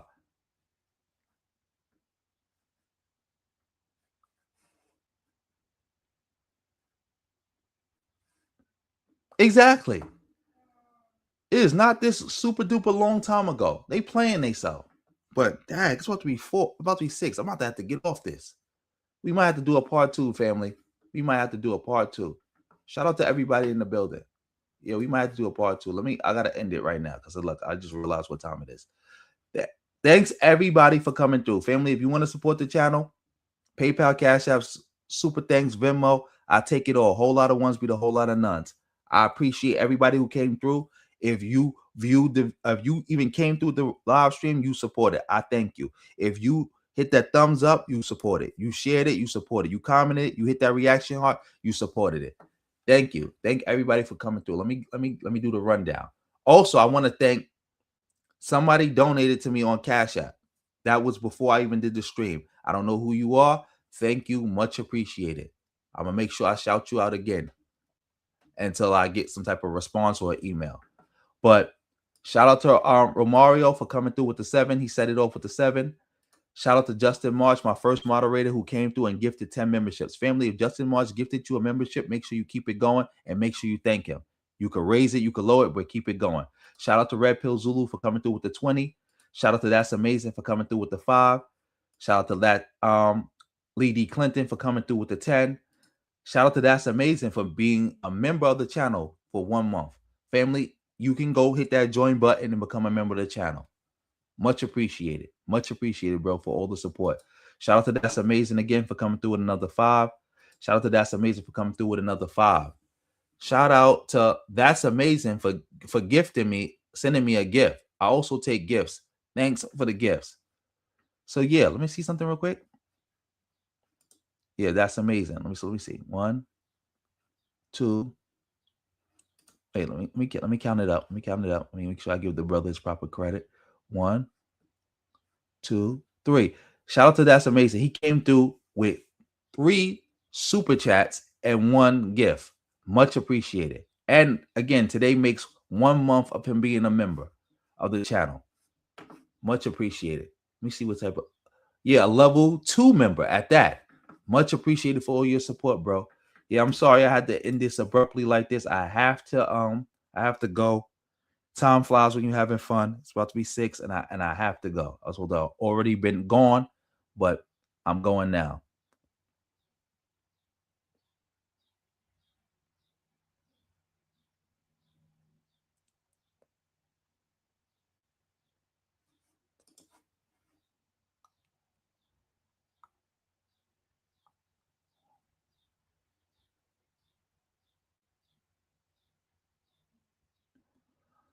Oh yeah, I know. I know they all did. Like again, I wasn't alive when they was doing that, but yeah, I do. Thank you. Thank you. Shout out to you, Tim. You've been a member for a long time too. Shout out to you, Timbo. Yeah, I think your name is Timbo Slice. Am I seeing it right? I haven't been checking my email. I'm about to check it. Thank you. Thank you. Shout out to you, Benevolent, for being in the building. Everybody have a good day, good morning, good afternoon, good whatever. Hopefully I can see y'all later today. And on that note, family, peace.